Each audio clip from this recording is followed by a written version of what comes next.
gonna call you the woman of the year. Woman of the year. Baby, you're not perfect, but I want you to stay the way you is. Girl, I want you to stay the way you is. Baby, I want you to stay the way you is. I will love you just the way you is. Cause you was born to win, you was born to sin. You was born to bust pretty smile and grin. You was born a queen, so you need a king to give you enough love, cause you're just charming. Girl, you're so beautiful.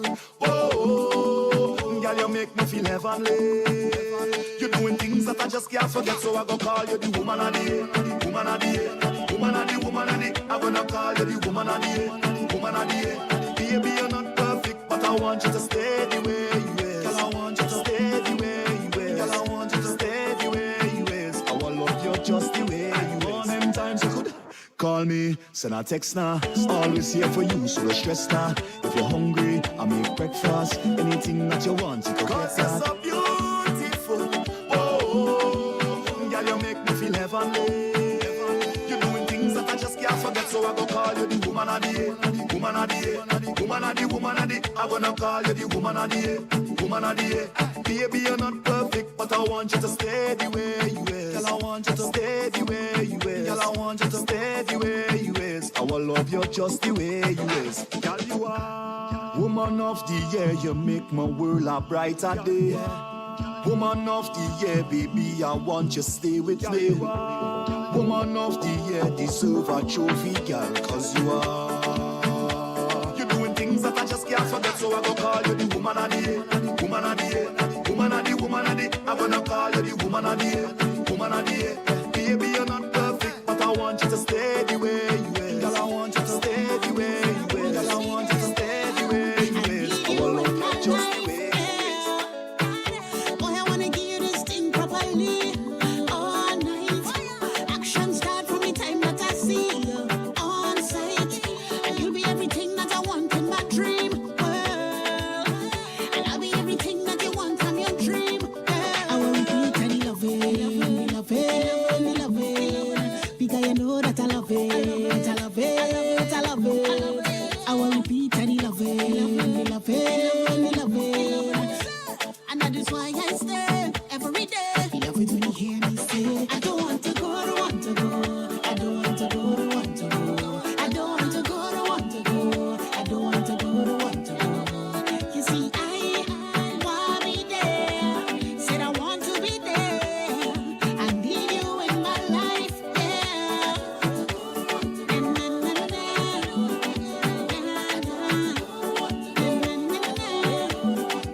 Bad mind watching your things. Because you're winning. Look at the smile on your face. Good energy where you bring it. My girl, you the best. You don't know anyway, Trini girl, they them bad on the road. Them girl blessed like I just don't please. Pretty girl from the West Indies. Best believe Caribbean girl, them bad on the road. Them girl blessed like I just don't please. Pretty girl from the West Indies. Represent where you're from, girl. Let me see you walk and wine. Give me the Trini girl, walk and wine for me. Show them where you're from, girl. Do you think, my love, you don't have to fight or compete? What them talking about? Your name no run down on these streets. Cause you are top 10. You are them girl man problem. Sign your own check, no problems. Everybody watching your body. Because you're Jimmy. Bad mind watching your things. Because you're winning. Look at the smile on your face. Good energy when you bring it.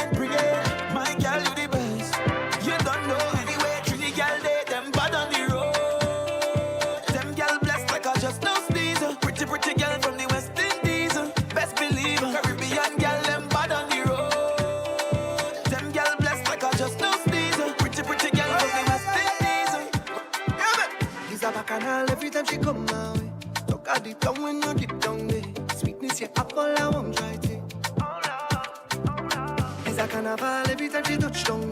Tip back the tongue when you hit my brain. Give me one look and I just want this. But they say, take your time when you go down there. You go spend all your coin and end up in a. Good afternoon, everyone. My apologies, we are starting a little bit late, but I believe that we should not penalize those of you who are here already, for those who are on their way, etc. I know from my personal experience a few minutes ago that there's a lot of rainfall higher up, coming down the highway, and a lot of traffic to get here.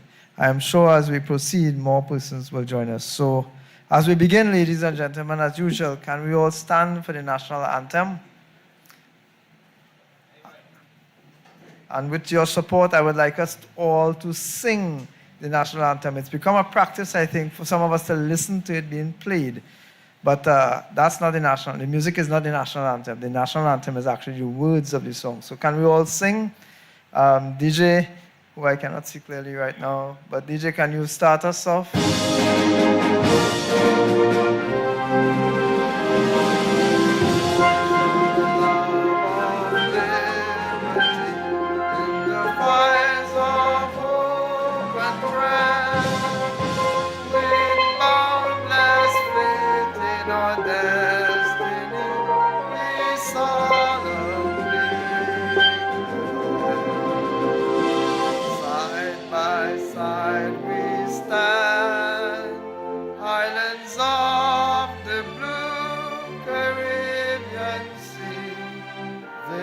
Our native land, we pledge our lives to you. There are green and rest, find the equal bliss and regardless of nation. There are green and rest, find the equal bliss, and may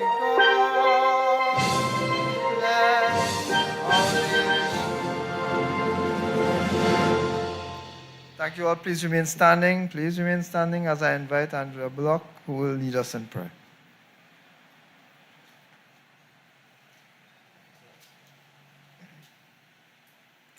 Ladies and gentlemen, can we assume an attitude of prayer?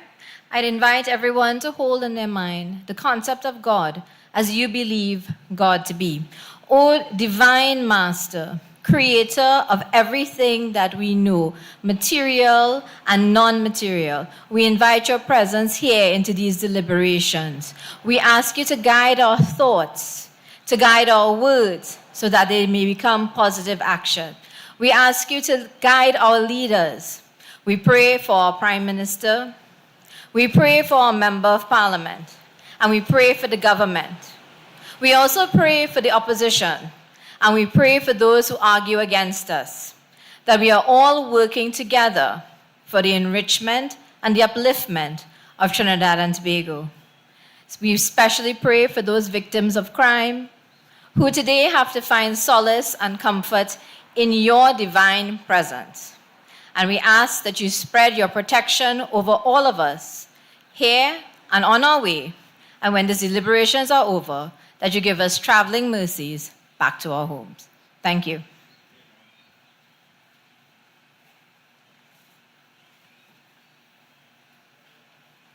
Thank you all. Please have your seats.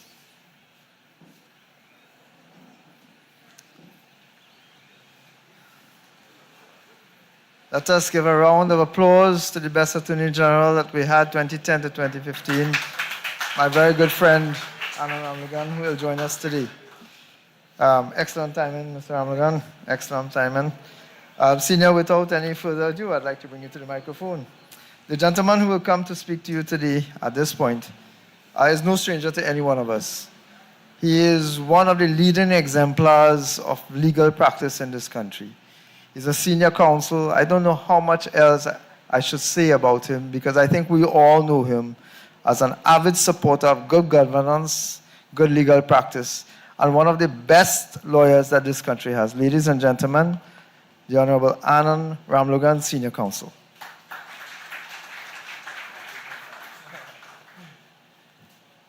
Thank you very much, Honorable Minister, Member of Parliament, Dave Tanku, and the Honorable Minister of Finance of the Republic of Trinidad and Tobago. It's an honor to come here to speak to you about what is the fulfillment of a promise by the Honorable Prime Minister Kamla Persad-Bissessar, who has an established track record of treating the promises she has made to the people as part of a political mandate that she has to discharge. It is not very often that in democratic philosophy one would see a manifesto as being part of a social contract that you sign with the people who have elected you to serve. And Kamla Persad-Bissessar, Prime Minister, has seen her manifesto as a social contract between herself and the people. And the election of the United National Congress to serve as the government of Trinidad and Tobago is seen as a duty to fulfill that social contract and the promises therein. It is in that context that the Stand Your Ground legislation is so important. Because when a government is voted out of office, it is a socio-political response to a kind of problem that led to people frustration that tilted you over the edge. And make no mistakes about it, the people were so frustrated that they felt the need for a political revolution to change a government and bring about some hope. And why were people so frustrated? Why did they feel the need to have that change? The number one problem in this country is crime. Potholes, yes. Healthcare, yes.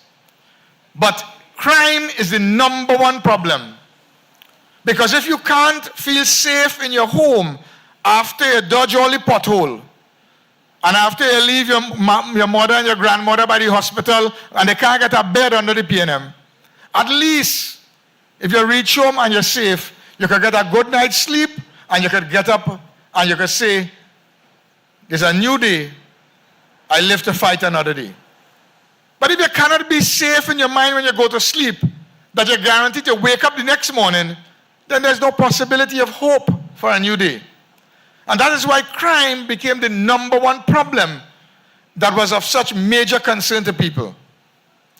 It is in response to that problem of crime that this legislation, this bill, comes as a most significant law to Trinidad and Tobago. It is not new because in the United States of America, right in Florida, where so many of our people have fled and gone to live. Remember the 80s when people just abandoned their homes because of crime, driven by fear, and left? Well, we have seen a similar exodus in Trinidad and Tobago. And where they go to is right there in Florida, where they have Stand Your Ground legislation. And to all those persons who are going to speak against this bill, if you're so against Stand Your Ground legislation, give back your US visa. Stop going to Miami and Florida to shop and say, on principle, I do not support Stand Your Ground legislation, so I'm not going by Uncle Sam. Because they have it right there in Florida. And all of them people criticizing this legislation, give them a chance of lining up from the 2 nights before to get their visa to go and want to live in America.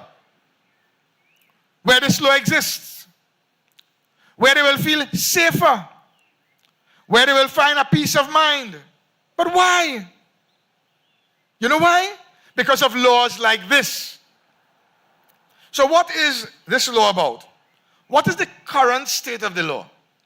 The current state of the law in Trinidad and Tobago is that if someone invades your home, your vehicle, or your private personal space, the law of self-defense applies.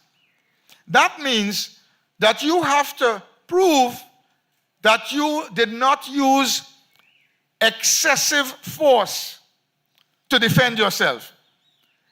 And what is excessive force is what is reasonable in the circumstances. That is the current state of the law. But the burden of proof is on the victim. So the victim must prove that he did not use excessive or unreasonable force in defending himself. So I, like most of you, have had experience with people in my family, in my own social circle with crime. My own cousin, who is a businessman, went to sleep with his wife, has a little hardware downstairs in Claxton Bay. He sees on the camera 6 men surrounding his business place and running up. He has a firearm. He has a firearm. So he switches off the lights and he goes by the back door. It's a real story. He goes by the back door. And he's seeing the fellas on the camera and he sees 2 men by the back door. And he's about to shoot. And then he has to pause. And this is a story he's telling me, my cousin. He said, boy, and then I stand up and I stand up with my gun in my hand and I'm thinking, if I shoot and I kill this fella, they could come and charge me for using excessive force. It's not self-defense. He said, and my wife home here with me. So I stand up now and I'm studying. I remember the lady in Freeport. The lady in Freeport, the man comes, she's child at home, she daughter. And remember the story? The lady take the husband, I think the husband was a prison officer or a police officer. Was a police? Police officer. And she takes the husband, police officer's licensed firearm, and she shoots. And you know what happened? For 6 months, they terrorized that poor mother, leaving her in a state of limbo as to whether or not the DPP will lay charges against her for firing that shot. So when they say the law is an ass, that is it, making the law an ass. Having innocent people pause for a moment of detached reflection to think in their mind, if I shoot, what will happen? And the mother who shoots is in jeopardy of being criminally charged. So what should the mother do? People sick and tired of the crime situation, but they're more sick and tired of the law. They're more sick and tired of the sick, malfunctioning justice system we have. What justice system could possibly be right that mother, husband not home, 2 men outside your door, your girl child in your house, and you have a firearm, and for 6 to 9 months, you have that mother wondering if she could be charged? Where should get the damn woman a medal? So, that poor mother remains there, wondering and worrying, could she be charged because no self-defense? So imagine the thoughts going through her mind as a mother. She is supposed to wait until she feels her life is in threat and danger, then to use reasonable self-defense. So, in other words, what the law requires is that she had to wait for the bandit to break down the door, confront you with a gun in the hand, and then she could fire. Well, if that is not stupidness, I don't know what is. And likewise with my cousin. My cousin is waiting, seeing the men on his security camera. He is seeing them there. But the poor fella, he remembers that incident with the mother from Freeport. And he pauses, he said, Chief, I know what to do. If I fire and I kill that man, what will be my position? So I don't know what to do. He said, well, I stand up now and I decide to wait until they break down the door and then I go shoot. But then he sees another 2 fellas coming by the window. And at that point, he realized that there is no way, it is not humanly possible to wait anymore. So he fires a shot through the back door. And the two fellas say, hey, you have a gun. Start running on the step. He is in his dark house. And he then runs by the window and fires a next shot. And the two fellas climbing up by the window say, hey, it had more than one of them with gun in the house. They didn't know it was the same fella run from the back door to the window. And when the other two fellas say it had more than one man with gun in that house, they leave and they run. And them fellas scaling over the gate, jumping over the gate and moving. You know, the police tell that poor fella, when he going to make the report, the police in Trinidad and Tobago tell my cousin, but you're a madman to shoot you, so? We want to see a camera footage because we have to decide if you commit a criminal offense. This is a real story. The police were telling the man that they want to see his camera footage to see if they charge him for a crime because he fired them. And when they were running, he fired. Now, that is the current state of the law. It places the innocent citizen at a grave disadvantage. It puts them on the back foot, and it puts the criminal 2 steps ahead of you. And that is the current state of the law. So what then is stand your ground legislation about? Stand your ground legislation revolutionizes the law of self-defense. What it does, it eliminates the duty to retreat. So you are no longer under a duty to retreat and put yourself in a position where you feel your life under threat and you're using self-defense. You are no longer put under a duty to use self-defense as the primary response to the crime. That is no longer there if this becomes law with your support. So by eliminating and changing that duty to retreat, what is the significance of that? Firstly, it means the law will presume that you had a legal justification to use force against that person. So it completely flips the script from putting the burden of proof on the victim to prove that he acted in self-defense. No more will the victim have to prove that he acted in self-defense. Now, the law will presume that the victim acted with lawful justification. In other words, the law will say, you come in this man's house, the law will, we are asking the man no question. The law will presume that he had lawful justification to defend his life, limb, property, and family. That is the difference. It is completely, the burden of proof is completely reversed. Before, you had to prove that you act in self-defense and so on. That's no longer going to be the case. So, by presuming legal justification in favor of the innocent victim, the law will be radically changed in favor of the citizen. The citizen who is aggrieved, who is a victim of the crime, will now find themselves in a position where they is a kind of immunity from prosecution. The spotlight is not going to be focused on the victim of the crime. For far too long in this country, the spotlight is focused on the victim of the crime instead of the damn bandit. What you asking the poor man inside the home after a hard day's work to prove anything for? He shouldn't have to prove anything. Ask the bandit to prove what he doing inside my house. What he doing there? I heard the former Prime Minister, what's your name again?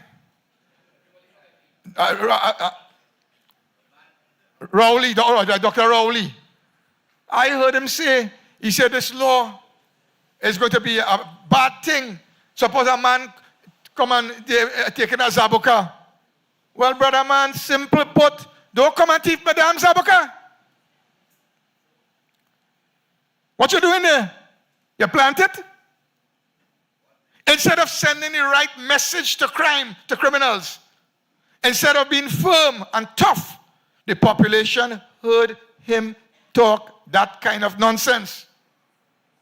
It is almost like they're trying to, it was governmental license and sanction to commit crime. Instead of saying that this is a good thing to protect the man who worked so hard to buy a house, fancy property, and to plant the blasted zabuka tree. That's the reality. Making excuse for criminals and offering no protection for the victim of crime. And then they come with the next stupid talk. Well, you know, these are racial things. They go target certain people. Well, there's so much that is inherently wrong and ridiculous in that. First, it is almost criminalizing one entire race of people by saying this could target a certain section of the community. Listen, crime knows no color, it has no race, it has no religion. It affects every single one across the board. And I don't know what is be going through the PNM's mind to say that, look, if somebody break in your house and they have the scheme, normally they come in with mask on, you really think if you come out of your bed and you confront a bandit and the bandit have your daughter by she neck and carrying she to rape she in the next room, you really think that before you pull the trigger or before you fire a planners, you're going to stop and say, wait. Before I shoot you, you mind taking off that mask so I can see if it's born on me? Let me see if you're Indian, or let me see if you're a red man or African like me before I shoot you now. That them fellas thinking, you know. All they could preach is race.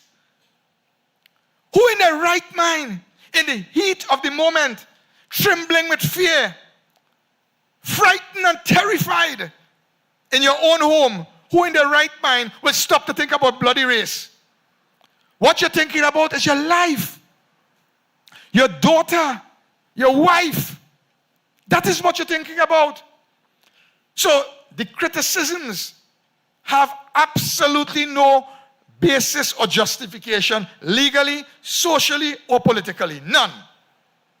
So when they come with that kind of crap, you tell them, when somebody break in my house, I ain't had time and I don't care about his race and religion. I don't care. What I care about is you're a bloody bandit.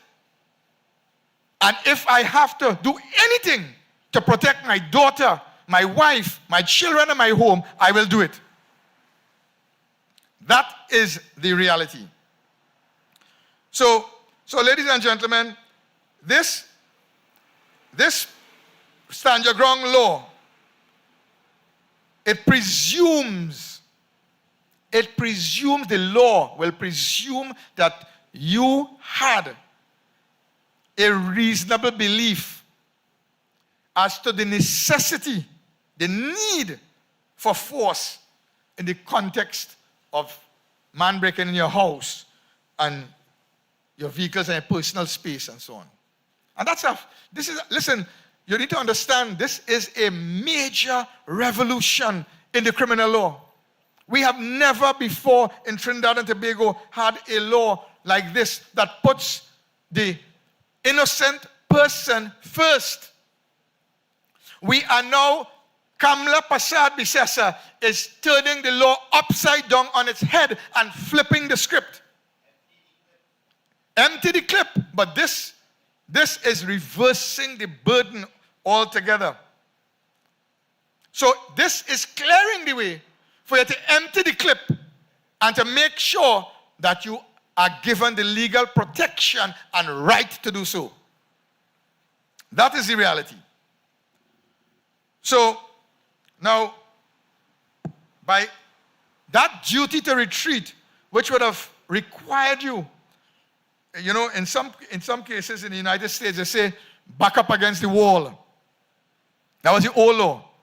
The duty to retreat meant that you had to back until you're back against the wall.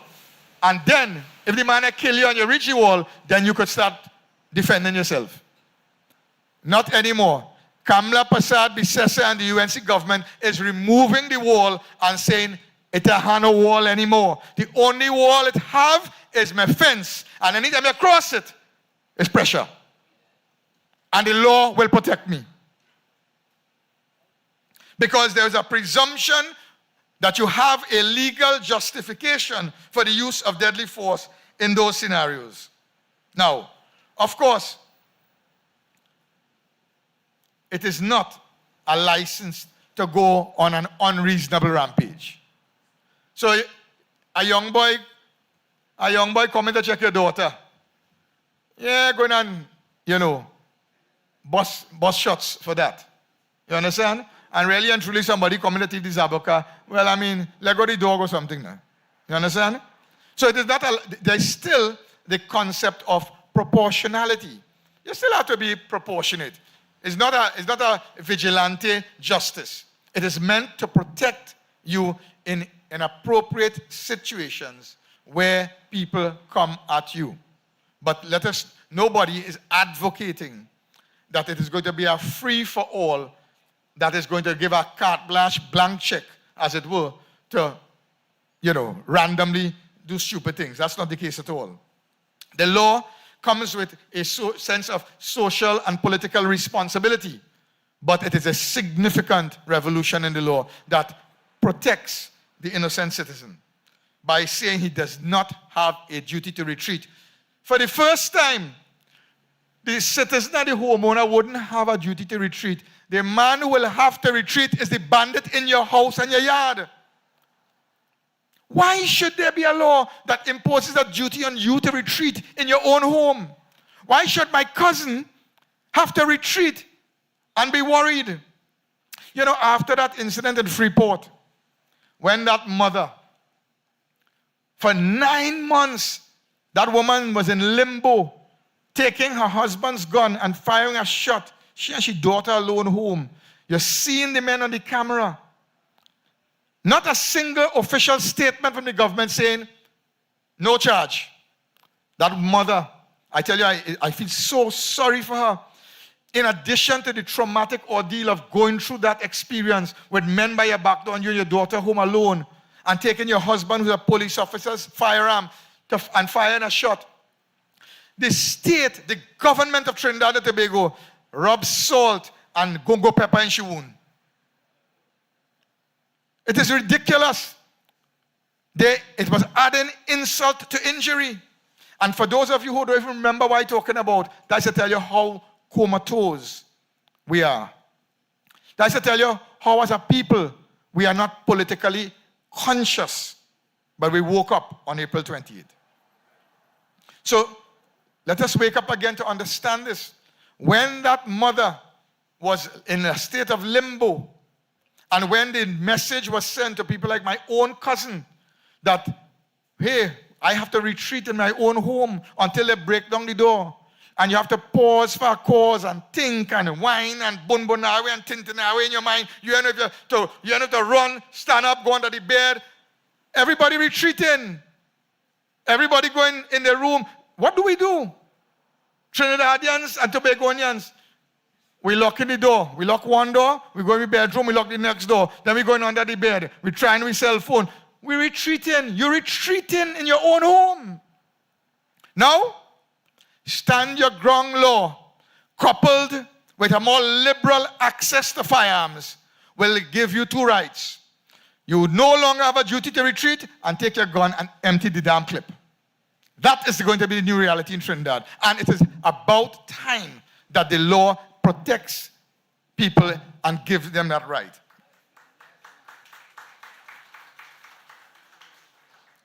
And you will be presumed in the eyes of the law, by the law, to have a reasonable fear of imminent peril and danger or death or bodily harm, so that you will be protected by the law.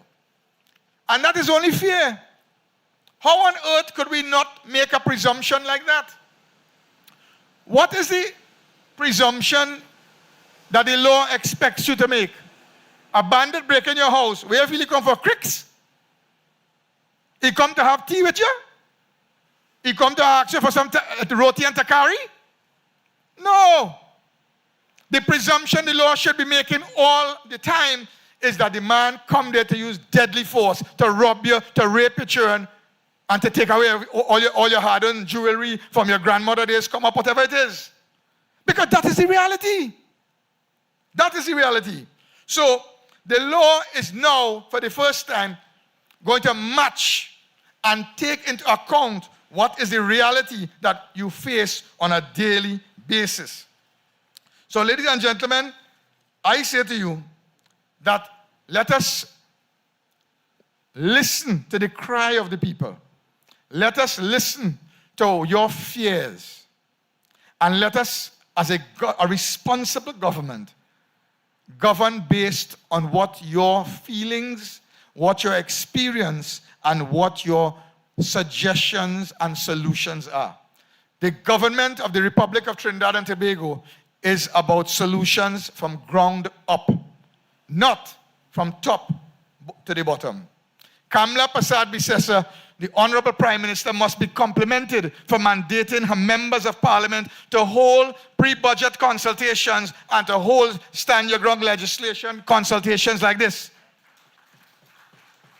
It is a defining moment in her political leadership that sets her apart from all other political leaders, because she is about getting solutions from the socio-political consciousness of the people themselves. In other words, she's saying, you tell me what you want the solution to be, and I will consider it and implement it on your behalf. And that is why we are here today. We are here to consult, to discuss, but most importantly, to listen. And that is why Minister Tanku, my brother, you notice he talk much? He introduced me. I don't talk him plenty. And then we are here to listen and answer questions. Because it is only by listening that the government will learn. So, ladies and gentlemen, I urge you, speak up, speak out, let your voice be heard, and let the bandits retreat in fear, because there is a new government and a new lady sheriff in town, and her name is Kamla Persad-Bissessar. Thank you very much.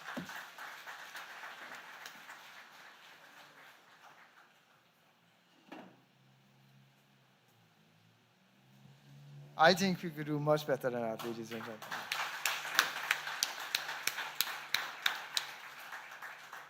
Thank you very much, Mr. Amlogan, for an exceptional introduction to why we are here today. The name of the legislation tells you exactly what it is. The name of the legislation, because I know that's part of the problem. I think many people don't seem to realize what the law is, because we talk about stand your ground, we talk about stand your ground, we talk about stand your ground, we talk about empty the clip. The name of the legislation that we are speaking about is called the Home Invasion, Self-Defense and Defense of Property Bill 2025. What this law does is put in your hands the power to defend yourself, your family, and your property.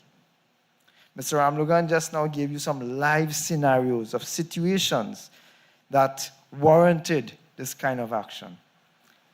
I have this is supposed to be very interactive, so I have some questions for you. Has anybody here been subject to a home invasion? Do you know anyone who has had their home invaded? Has anybody seen any of the millions of videos circulating across the social media about home invasions in progress? Close your eyes, ladies and gentlemen, and imagine that you are home in your house. You are fast asleep, and somebody breaks down your door and tries to harm yourself, tries to harm your family. Think about your children. Think about your wives. Think about your husbands. Think about what would happen if you simply say, hey, that's it. Long ago, they used to say, you know what, follow the instructions of the criminals and you will survive. But you see, when they come in with 7 and 8 and 9 and 10 fellas to your home, what do? Law is made in Trinidad and Tobago and elsewhere to deal with what is called a mischief. In law, it's called a mischief. So you identify a problem and then you try to find solutions in the law to deal with the problem. Over the last 10 years, home invasion has become the norm. Every day, every night, somebody in this country experiences the fear and the horror of having their private space violated by several people every single night. This is not a new situation, and for the last 10 years it's been happening. The difference now is that there's a will to make a change. Mr. Ramlugan indicated that we have become very numb. You would remember, some of us, we are young enough to remember the days gone by when you open the newspapers and you see one murder, you are aghast. Now when we see one, we turn the page. It's in front page, second page, third page, fourth page, all of them different because of the amount of crime that there is. But the worst crime, they're all bad, but the worst crime is the one that you are not protected from. The worst crime is the one that you don't have recourse from. The worst crime is when you invade your privacy of your home. Because what is your home? Your home is your sanctuary. That's where you go to relax, to de-stress. Not so? To spend time with loved ones. I have had family members who have experienced home invasion directly, first on. And I could tell you what happens. They become petrified to go back into that house. They become scared. No amount of burglar proof, no amount of dogs, no amount of security measures and alarm systems and security code, etc. None of that gives them comfort because their private space has been violated. Enough is enough. Ladies and gentlemen, tonight's discourse is about this specific piece of legislation. It didn't just come up by magic. It came up because we have been begging the then PNM administration to do something about this thing. And they washed their hands. Kamala Prasad Bisesa became Prime Minister. And now we are giving you the chance to hear from us and from us to hear from you what you think about this legislation. As a member of parliament for Faizabad, as a minister of government, I give you a commitment that as often as possible, I will come to you. I will bring the legislation to you. We will bring the parliament here to you. And I will explain the legislation as it comes forward to you and ask you what you think we can do to make things better. Because law is about fixing the mischief. And the mischief is that the criminals now have the upper hand. That ain't right. That's not right. That is absolutely wrong. So tonight, ladies and gentlemen, we are speaking about the Home Invasion, Self-Defense, and Defense of Property Bill. The law that will give you the right, the responsibility to protect yourselves, your family, and your property. Because when these fellas come, they come into damage, they come into destroy, they come into hurt.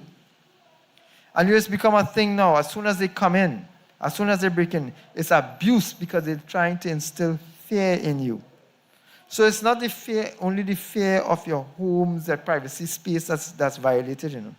It's your personal self. The emotional trauma of being abused and robbed never goes away. That damages your personality, it damages your character. It provides a fear where you live jumpy for the rest of your life. Tonight, I'm asking you to pay attention because now you have the opportunity to give yourself a fighting chance. The law is being changed to put in your hands the power, the confidence, and the law to protect yourselves, your family, and your property. I want to open the floor to members of the public here tonight for your comments, your suggestions. If you have specific recommendations, I just want to caution. This is not the law to say, give us more guns, you know. That is not this law. There's no need for a law like that. I think the legislation is clear. This legislation is about protecting your rights. This legislation is about giving you the opportunity so that you can instill fear in the hearts of criminals who are at your door. Mr. Ramlugan indicated that previously you were supposed to retreat.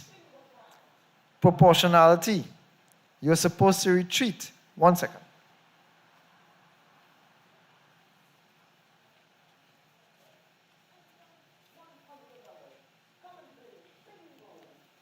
You are supposed to retreat.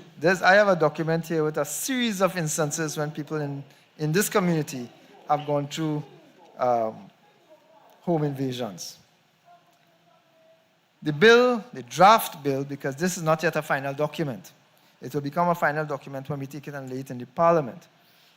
The draft bill's position is, and I quote this just for your information, a person may use defensive force, including deadly force, to protect himself or his property. You can now use deadly force on the basis of this law to protect yourselves and your property. I don't know if some of you are young enough to remember way back when a homeowner, so frustrated with the amount of times that the people had broken into their homes, that they put a guillotine on a window. You all remember that? And when the person tried to come in, there was an injury because the guillotine worked. The problem is that the homeowner, the potential victim of robbery, rape, and or murder, was the one held and put in court for their actions. I can't blame police for that, ladies and gentlemen, because they were following the law. The law is what needs to be changed. It is my belief that the police service wants to stop the crime because they live amongst us. And as the former Attorney General, my very good friend, said just now, when they come in front of you, you don't know what they're wearing. They're wearing masks. They don't care if you're green, red, white, yellow, or blue. They're about coming to traumatize and terrorize. They don't care if you're a policeman, if you're a teacher, if you're a lawyer, if you're a doctor, they don't care. And bear this in mind too. There are many reports that you would have seen in social media and in the newspapers where they said that the person inside the house was on the phone, taking instructions and asking specific questions. Where the money you get from so and so. Going to the bedrooms. They know because this is organized crime. This is not the fellow in the neighborhood just trying a thing, This is organized crime. Think about this. When they come to your home and they take your TV and your jewelry and whatever, somebody's buying that. Somebody's selling that. They are not driving up the road here, This is organized crime. What you need is the protection of the law. And that is what we are committed as the United National Congress, as your government. That is what we are committed to do. To give you the weapons that you need. And in this case, it's the law. To give you the law that you need to protect yourselves. I want to open the floor now. If you have questions and queries, please indicate by raising your hands. There are mics that are coming around.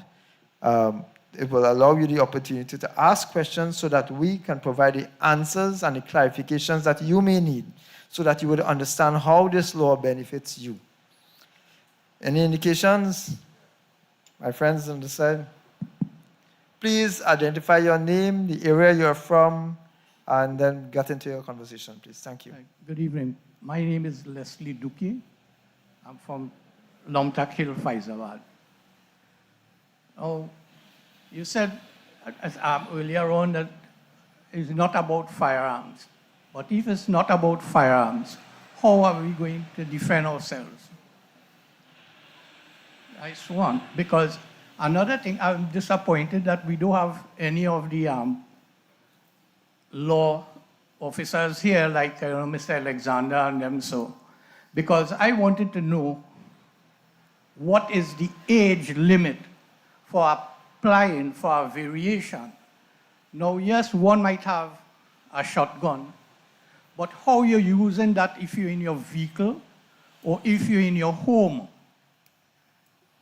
Now, I find it very sad that you have a firearm, but you can't defend yourself. What sense it makes? You have a shotgun, but you cannot operate in a confined space. And then now, when you apply, you have to get information from the firearm department is like pulling teeth. Right? I believe where firearms are concerned, no one man, one police officer come to your house, take a statement, interview, and he sends up that, right? Talk to you nice. And in order for you to get redress, you have to go to an attorney, file a FOI, they pussyfoot in with the FOI, then you have to send them a pre-action. And when you do get it, then you see the nonsense that was written by that one man. Talk to you nice that they're going to, yes, that could be approved because they're already whatever, right?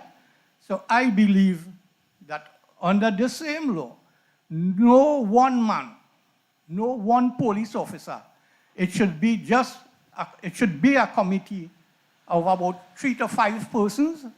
They sit on it, and then it goes to the commissioner of police. Because one man may not, do what he's supposed to do, or he might overdo what he's supposed to do.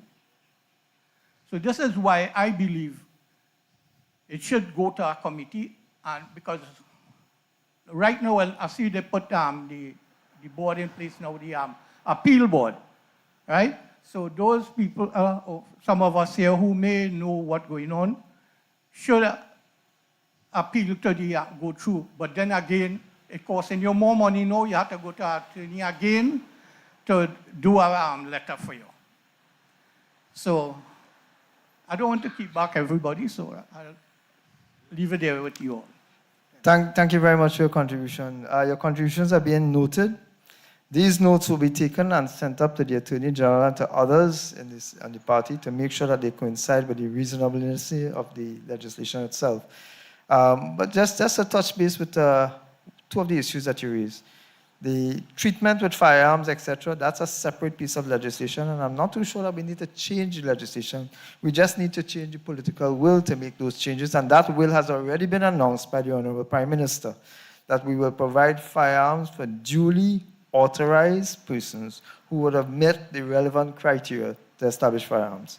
You asked about variation. That too is in the law as we speak. You asked about how we're going to defend yourselves. Ladies and gentlemen, there are multiple ways of defending yourselves, not just firearm. I don't want to tell you how to use cutlasses and, I don't want to tell you how to use tree canals and so on. I think we are capable of coming up with reasonable suggestions. I remember as a young man growing up, I had a club, a bat. In some misguided perception that I could defend myself using a bat against people with firearms, etc. But it's not just I don't want you to think that this is a single piece of legislation that we're just throwing out. We must treat with this thing in sequence. And the first part of the sequence has already been announced by the Commissioner of Police and by the Minister in charge of the police service, and that is the treatment specifically with how we're going to review the processes for the application and the award of licenses for firearms. That was one of the early promises and commitments made after election. The second part was the stand your ground legislation, which is what we are looking at tonight. Any other questions, comments?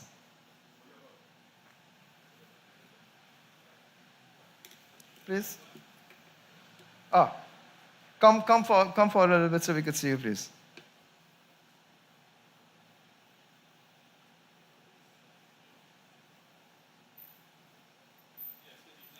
Good evening. We're not here. Help him. We really want to hear your commentary.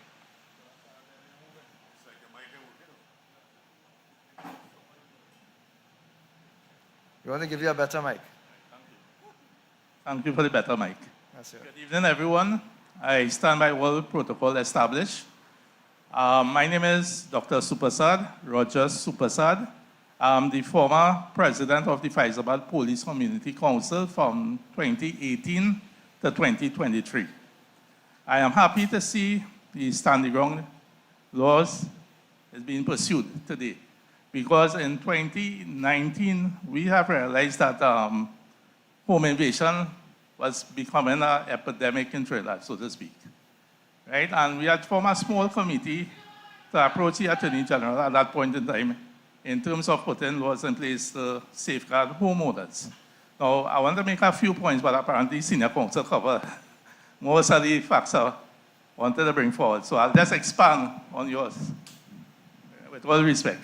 Right, now, the law as it stands, if you get somebody in your house and you deal with them appropriately, in other words, they die, right? When police come to question you, they'll ask you if the person removed anything from your house.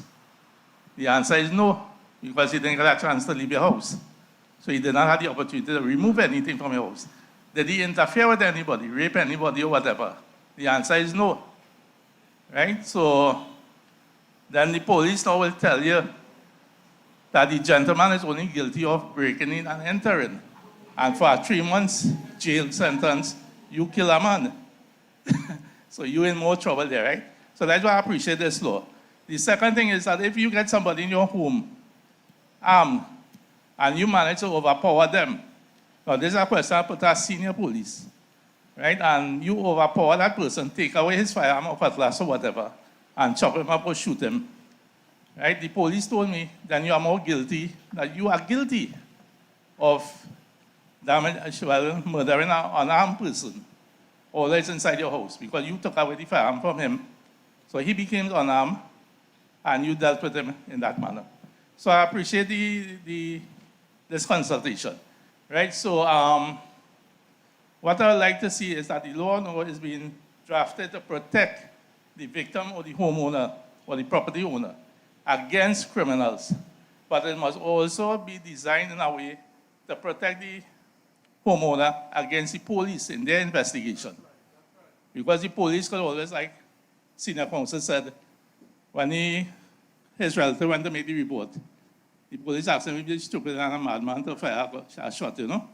So it must be in a way designed to protect the homeowners against the, not against, but the police has to do a fair investigation. Right? Because once they come and they see, like if they go by Mr. Ramlogan's house, they realize big money there for even the house. Right? So they'll draft the investigation in such a way, look, boy, you're guilty of X, Y, and Z. But if you pass A, B, and C, we can make it our way.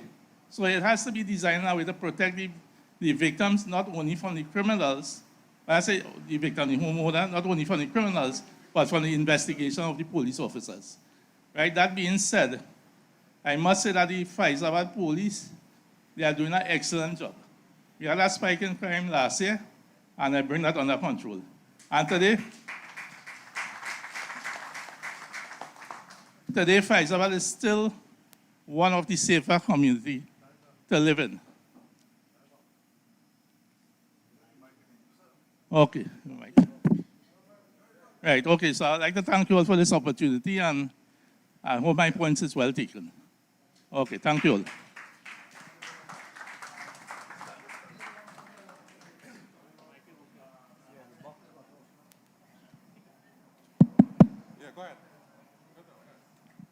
Good night, ladies and gentlemen.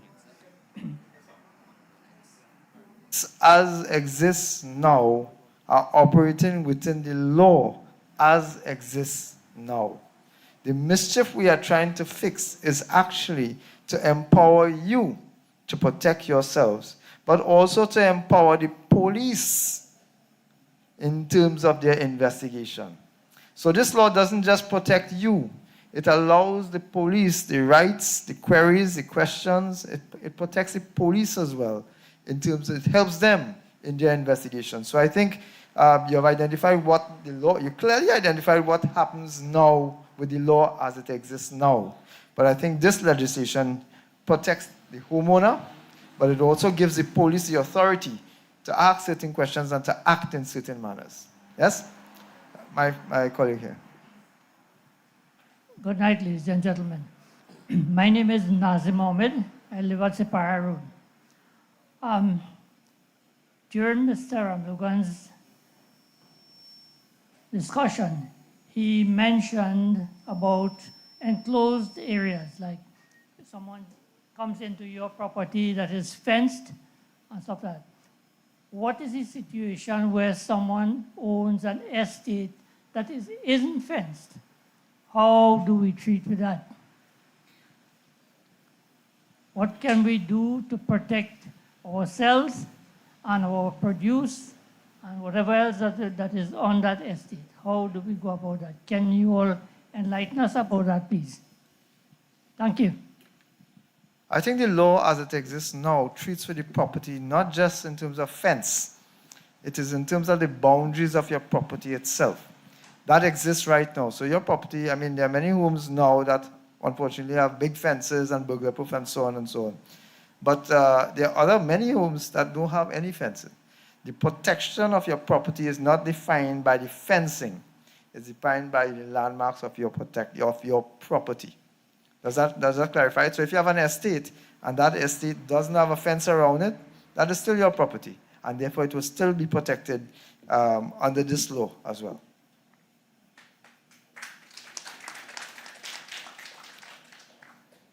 Good evening, everyone. My name is Clint Arjun, and I'm from Mondaisy Road in South Orbridge. I have 3 points I want to touch on. One, a little clarity on the stand your ground home invasion. And this question sort of broadens the terminology as home. Now, where I live, I am on 23 acres of land.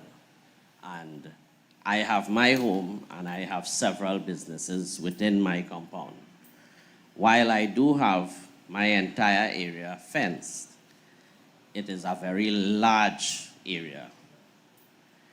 And my house, where the house itself is fenced, I still have a lot of open area, but I have a lot of valuable stuff. So when you are talking about your property as well, to protect your property, how do you treat with that? That if I was to find someone within my property and looking to remove things that they were not permitted to, into, let's say, stealing. That's one. Second point, how soon will we be able to see this law being passed? And third point, which I would like to make clear with the general public, why it is we need to get this law passed as soon as possible.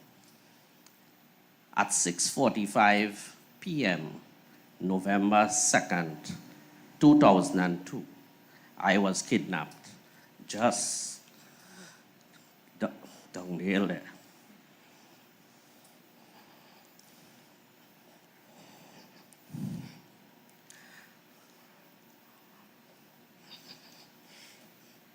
Mr. Arjun, I think just by starting it and not being able to complete your sentence, you have already made the point. This is exactly the point I was trying to make before. If it has not happened to you yet, I pray to God that it never happens. This is not something, it's been 3 years. And I am sure. 23 years. 23 years. And I am sure, yes, 23 years. And I am sure you will agree, it never leaves you.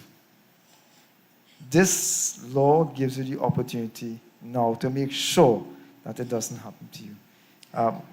The point that I want to make is 10 years after, when the case was called, the authorities lost my file. And we had to start over everything. And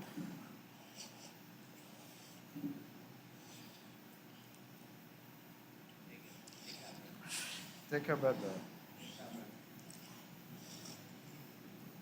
The DPP office asked some questions that tell me about what problems you ever had with the law from a traffic ticket come up.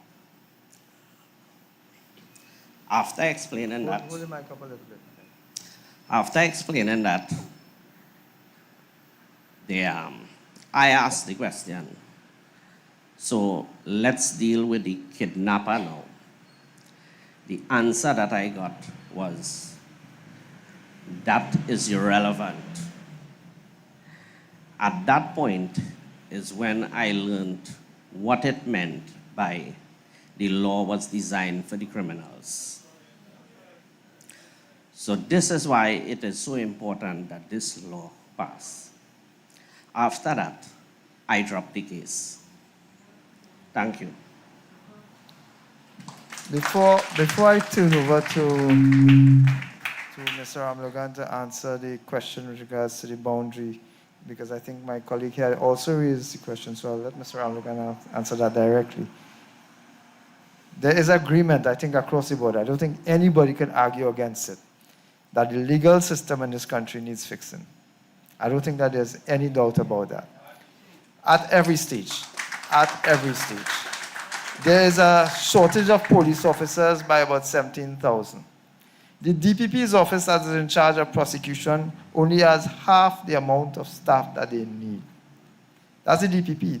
The prison service also has shortfall of the number of officers. We recognize that. We've been in government for 3 months. Less than 3 months, in fact. And we are already bringing to you indications of our first steps. You asked how soon this will become law. My friend, part of the process of lawmaking is consultation. It has not been done before. I've been a member of parliament now. This will be my 6th year. I have been in opposition for 5 of those 6 years. Well, it's not even 6 years yet. For most of my time as a member of parliament, I've been in opposition. And I cannot recall a substantial consultation that was had with members of the public about things that affect them, except for when they wanted to raise the water rates. Electricity rates, I think. You all remember that? That's the only time they came to consult, and they didn't come to consult. They came to tell you what they were doing. Today, we are consulting with you. The only purpose that I'm speaking as much as I am is because I want you to understand the law, because at the end of tonight, I'm going to ask you if you support this law. So that is the purpose of tonight's visit. So I really do want you to understand. What I will do as well on my Facebook and other pages, I will share with you the legislation itself. Spend some time. And I will try to share with you some of the explanations so that you could read and understand what I'm asking you all to agree and what we are trying to do to improve the quality of your lives. Mr. Ramlogan, you want to answer the question about the what Mr. Arjun has indicated is that he lives on a fairly expansive property with certain businesses as well. And he wanted to know basically whether the home invasion legislation will protect him both in terms of the businesses, in terms of the other properties, or only in terms of his home.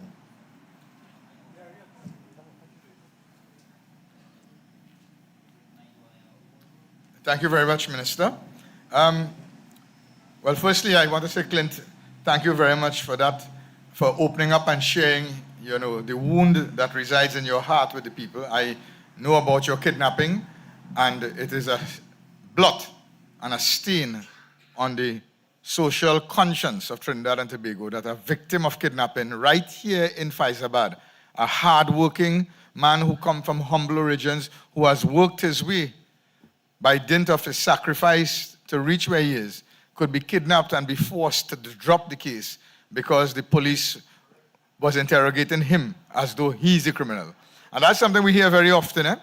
We hear it very often. A lot of victims of crime, they are so turned off because when they go to the police, they say that they are so insensitive to them that they feel as if them is the one who committed the crime as opposed to the bandit. So the first thing is there needs to be a cultural shift in attitude in terms of the police towards victims of crime.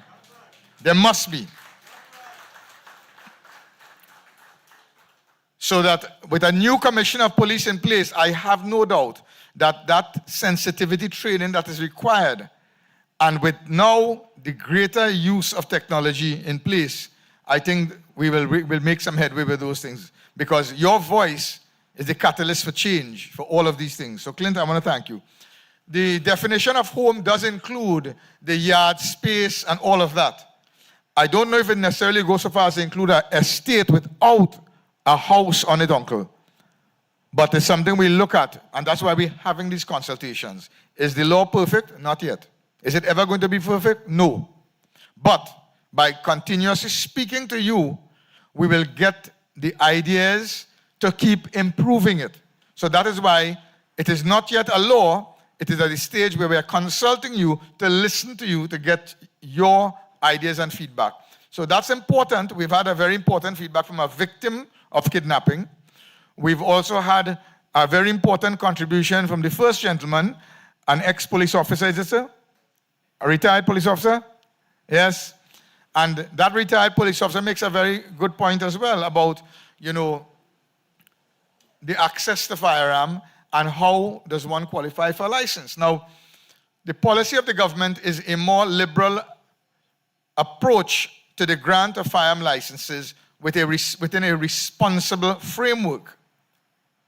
And the Commissioner of Police has said that he's trying to expedite and clear that backlog, but there needs to be some transparency in the process. We need to be told how many firearm users applications are there. We have 1.4 million people. Is 1 million people apply? How many? And what is the process that you're going to utilize to clear it up? You mentioned a committee. A committee might slow it down, but I understand the benefit of the point you're making. Because he's right. Sometimes fellas come and they're doing a background check on you, and they talk to your neighbor, and you have a problem with your neighbor, and then the neighbor give you a bad report. You understand? Now, one of the things is going to be very controversial, but I'll mention it. In the United States of America, where everybody's dying to go, under the Constitution of the United States of America, your first right is a right to bear arms. You don't have to apply for a license. Every single American citizen and lawful resident have a constitutional right to get a firearm. Gun shop left on every corner, and you could go walk in and buy a gun. It is your right. And when people ask, because I back and forth, and when I ask people over there, how come things so safe up here? I go and enjoy his roti shop, and I sit down and I ask them fellas, and two things stand out. The answer was one, boss, stand your ground. Everybody know if you're going to man property, it's bullet. And the law protects you. Number two, everybody know if you're going to man property, the law give him a right to have a firearm to arrest the bullet on you. And that is why, when he tells me that, and I see Prime Minister Kamala Persad-Bissessar coming up with these two policies, it's genius, pure political genius.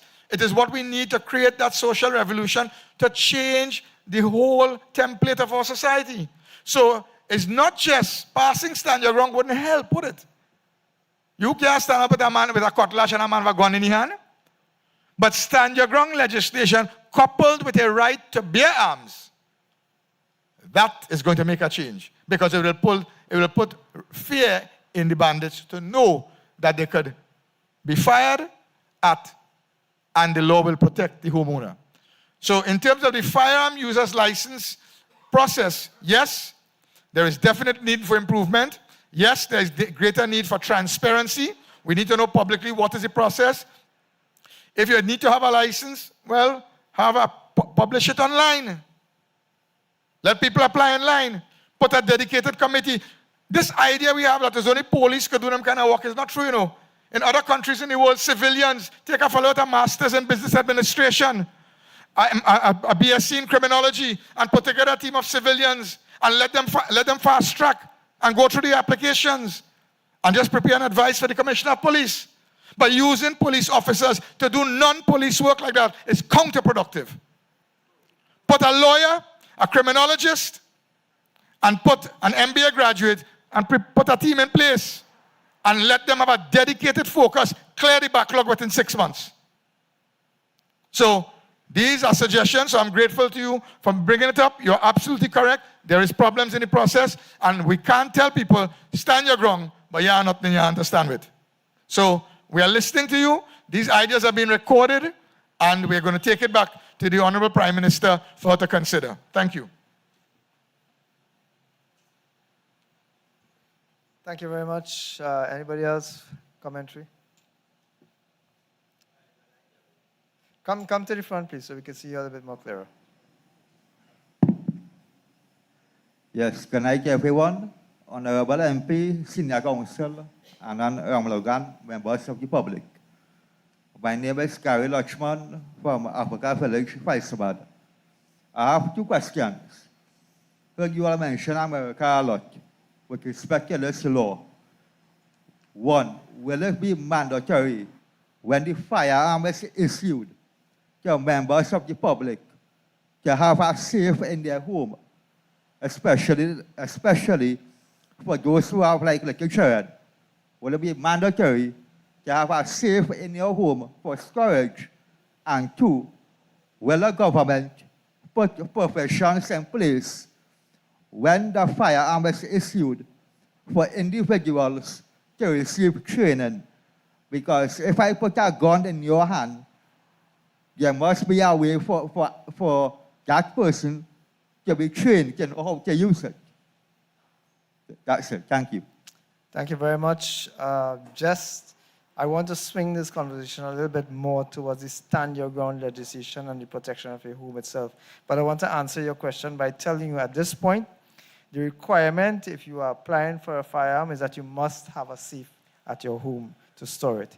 The other requirement is that you must pass through certain criteria. You must have a medical certificate, you must do psychological tests, you must undergo a period of training, etc., before your application is considered. So those requirements already exist in law. What is required might be a bit of a tweaking to make it a little bit more accessible. But those requirements are actually already in the law. But I want to focus. So I wanted this to separate the two issues. They are related, but they are not the same. I will come back to you if there are changes in the current legislation as it regards to the firearm ownership, etc. But tonight, let us please focus on the legislation that allows you the right, not just to use firearms, as I said before. We all know that there are other mechanisms to protect yourself. It is just that as the law stands now, using those mechanisms puts you in a situation where you are questioned as to whether you have a right at this point to protect yourself. So I want to focus on the stand your ground legislation, specifically the legislation that is titled Home Invasion, Self-Defense and Defense of Your Property Act, Bill 2025. So that's the part of the conversation. I don't want us to only speak about firearms, because firearms are one issue. I want us to speak about the legislation which allows you within your home to protect yourselves. Yes? Questions, suggestions, Debbie? Good night, ladies and gentlemen. I'm Deborah Haraxing. What I have to say is just a suggestion. Added the bill that you want to pass, our constitutional rights is to enjoy our property. You cannot enjoy your property if you have to be afraid constantly of everything around you. So together with the bill that you are trying to get passed, you should add our constitutional rights to it.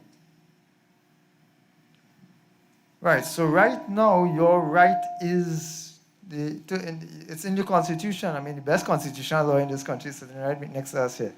But already the Constitution guarantees you the right to enjoy your property, as long as by enjoying your property you do not offend somebody else's rights to enjoy theirs. That's already in the Constitution. The challenge is that even with the Constitution as it is, it does not give you, because the Constitution is one major overarching piece of legislation, but it does not give you the authority and the right to fight back effectively, efficiently. It requires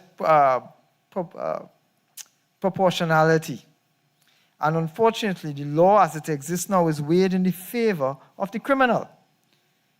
So that is why if you damage a criminal in your home, you are interrogated more than the criminal is interrogated, because somebody said it before. If they catch you in your home, they will charge the criminal for breaking and entering. That is because the law that makes this thing a criminal offense does not exist until now. This is what we are trying to make this in. So this legislation is critical to criminalize the act of breaking into your home, but also more important than that, but to decriminalize, to use a general phrase, to give you the protection that when you do act to defend yourself, that act is not viewed as a breach of law. This law gives you the opportunity.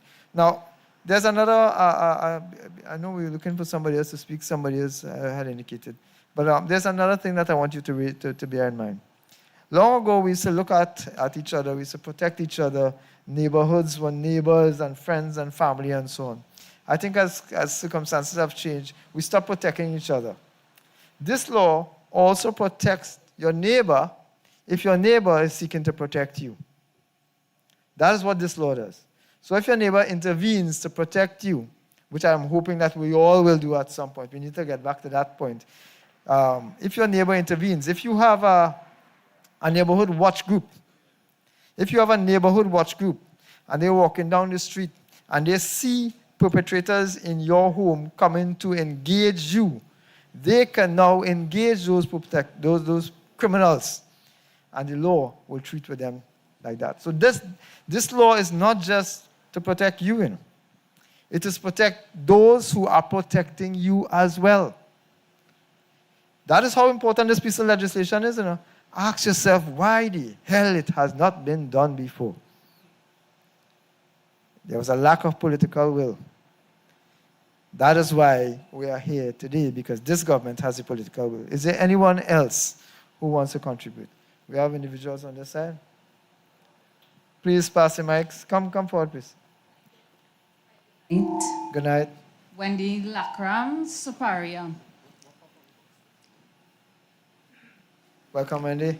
So while you just raised that point, it is really valid, because I think in communities, people do look out for one another, and sometimes your neighbor would be terrified to at least intervene in a situation because they would become a victim as well. So I have 2 points. My first point is, we are looking at home invasion.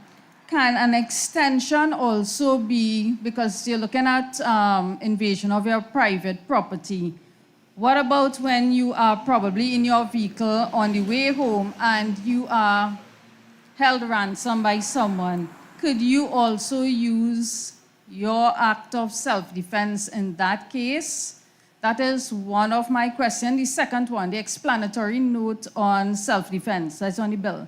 Clause 7 states something that I need a little clarification, in the sense that, is it similar to use of force? So someone comes in my home to attack, and I use whatever force that I have in my power and he's dead. Would it be like excessive force? Or would it be like the act has to be matched with what is the perpetrator's intention? I will let the senior counsel Thank you. to those questions. No, the whole point of the legislation is that in a situation like you described, someone is in your home, you are presumed by law to have lawful reason and justification to kill a man in a situation that you described. So that you are presumed to be in danger and your life is under threat. The law assumes and presumes that.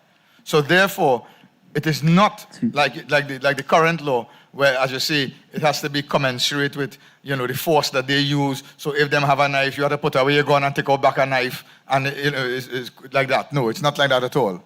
The law is going to be that by virtue of that person invading your home and confronting you in an aggressive, threatening manner, or even without them confronting you, the point is, it's not about him. It is now about you and your state of mind. And the law will presume that you have a lawful justification to be in fear of your life and in danger, and therefore, with that presumption, you are therefore justified in using the force. And that could be deadly force.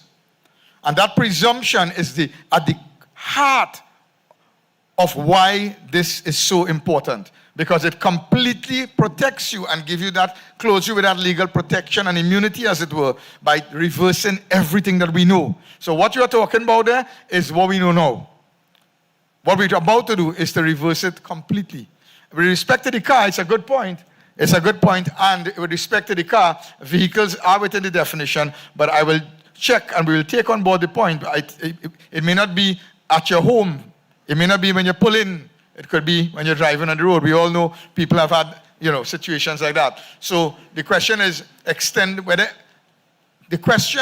whether extending property or home, whether extending the home invasion could be extended to property invasion, including your vehicle. That's the point. Now, that's an important point you're making. It's something we're taking a note of, and it's something we'll have to look at as to how we can extend it. Because if you're driving on the road and somebody, show up, what you're going to do? Point taken. Thank you.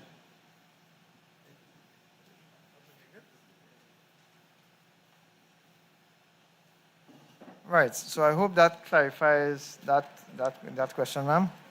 I just want to indicate that we are now joined by my fellow Faizabadian, Member of Parliament for Labre, Mr. Clyde Elder.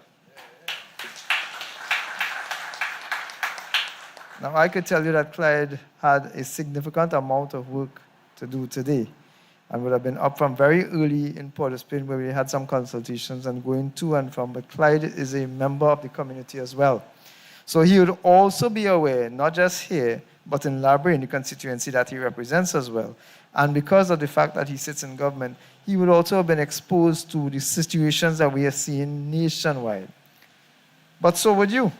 You are also on social media. You're also knowing that it is a very small group of persons, and that's the big issue here. It's a very small group of persons that are making all of us petrified. A very small group. You know the difference between them and us? They organize. We are divided. And they are taking advantage of that to instill fear and to keep us divided. Somebody mentioned it before. I think Ms. Lackram, that communities are still working together. If our communities are locked in, if our communities are united, if our communities are talking to each other and watching each other's backs, these fellas can't come here. And that is the advantage I think we have in South Trinidad. We are still networked. We still have families. We still have communities that grew up together. And I really appeal to you all to lock in, link up, and refuse to allow the criminal element to come in. And where we have those criminal elements amongst us, let us work to help them fix themselves. Even if it means reporting them, reporting crime, reporting the presence of guns, reporting threats, etc., to the police service. And if you think that you're not getting sufficient support from the police service, come to your MP. Come to your MP. Let us talk some talks, okay? My friend, you had a question to raise? Somebody else?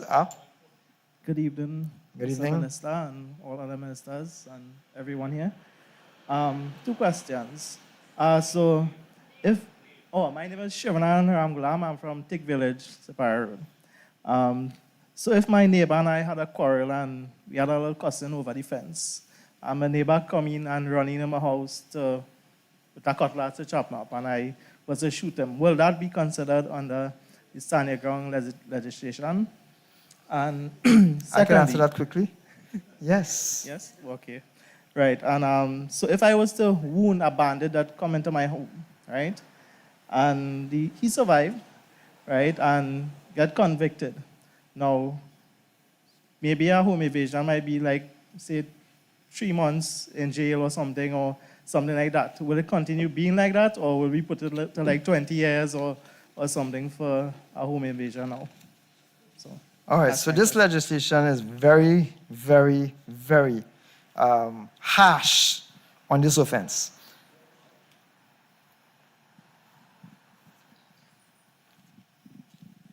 I came prepared for you. Proposed penalties up to 20 years imprisonment and and a fine of $500,000 for basic offense. Up to 25 years and $750,000 where aggravating factors are present. So if you have a child or if these are members of a gang, etc., it goes up to 25 years in prison. And if a person is killed during a home invasion, the penalty under this bill is death. This is some of the things here. We're not playing games in this war against criminals. Let it be very clear, you know. Trinidad and Tobago is at war with the criminals. This government led by Kamala Prasad Bisesa Senior Counsel, this government is taking the war to the homes, to the hearts of the criminal element in this country. You are seeing that already. And that is why I find it, I want to use a nice word because the camera is present and I believe we are live streaming. So that's why I find it disingenuous, disgusting, disappointing, heartless, shameless when you have members of the opposition talk about this law as something so negative. The only people who have something to fear with this piece of legislation, ladies and gentlemen, is the criminal. It is only the criminal who have to benefit from if we don't pass this legislation. And you know, we will bring this to the parliament as soon as humanly possible, my friend. We will bring this to the parliament. And you will hear those on the opposite side say, well, you know, we must give them time and give them time and give them time. Those on the opposite side had 10 years. They didn't even try to fix it. We will fix it. This is what this legislation does. You come in, you kill, you must know your life gone. You come in, you must also know that the homeowner could take your life as well.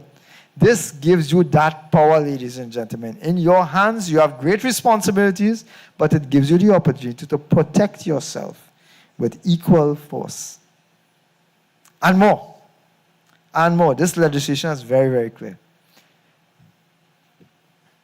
Evening, everyone again. Dr. Supersad. Respectfully, I know you said we dwelling too long on firearms, right? But I just want to make one quick point. Now, after a discharge or you use a firearm, the police have a tendency to seize the firearm for investigation, right? So what I would like to see is that there's a limit as to how long the police can keep your firearm.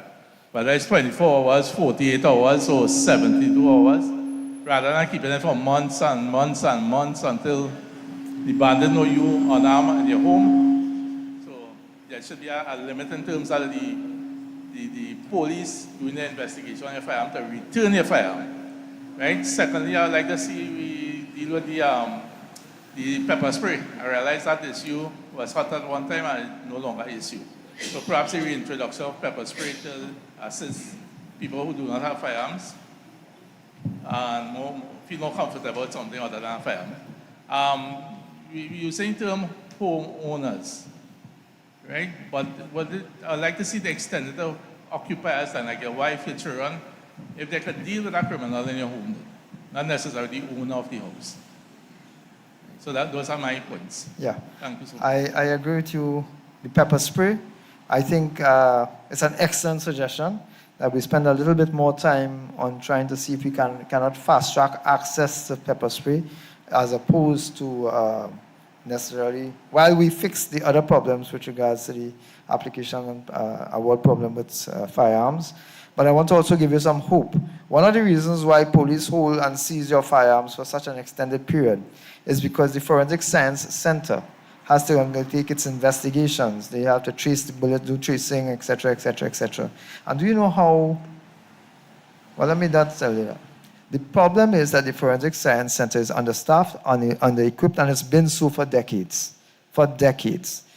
I'm proud to advise that in the last 3 weeks or so, when Prime Minister Modi was present, the government of Trinidad and Tobago signed a memorandum of understanding for the purpose of establishing a CARICOM forensic science in Trinidad and Tobago.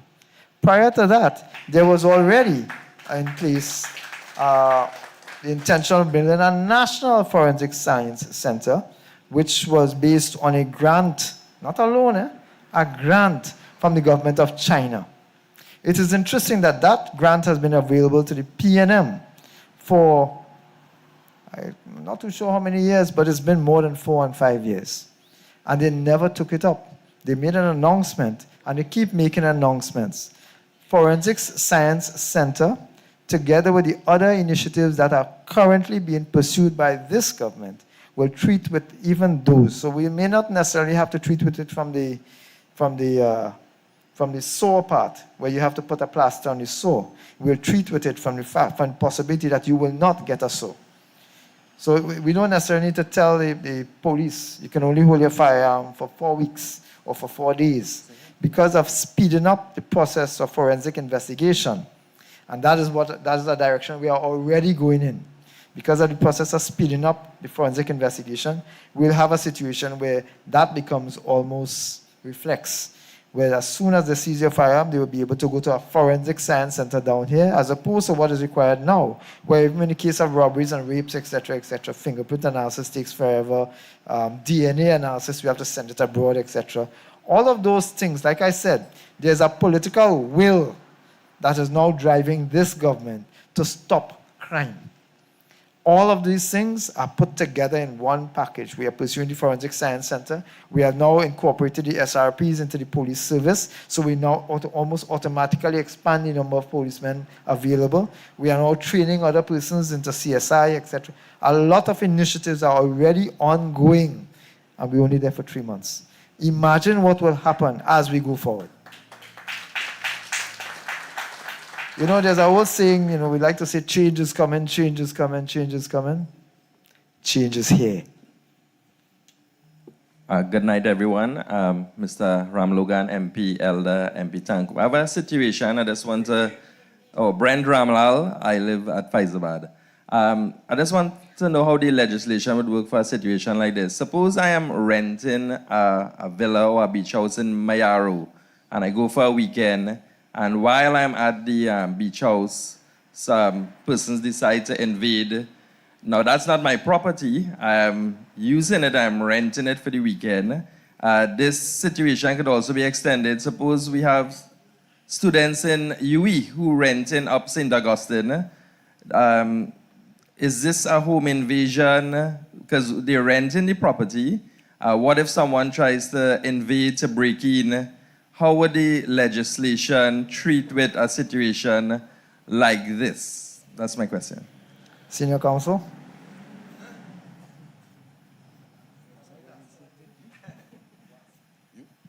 I think the definition of a home would have to encompass any place that you're occupying with the intention to live, so that the UE students should be covered. But that's a great point about if you're renting a beach house for the weekend.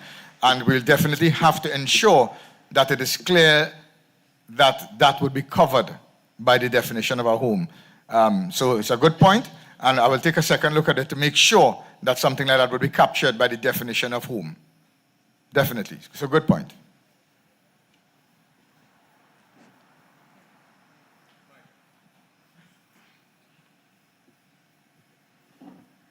That clears your question up? Good night, everyone. So excellent suggestion. Keep coming. Good night, everyone. I'm Vanessa Ramjatan from Akbar Trees. Vanessa, can you come forward a little bit, please? I really want to see individuals making the presentations because your commentary is very important to us as well. Yes, Vanessa. Good night again. I'm Vanessa Ramjatan representing Akbar Trees. Tonight I have a suggestion. I'm suggesting that for police officers training in victim support and care services, it is respectfully recommended that all police officers undergo formal training in customer service principles and trauma information care, particularly when interacting with victims of crime.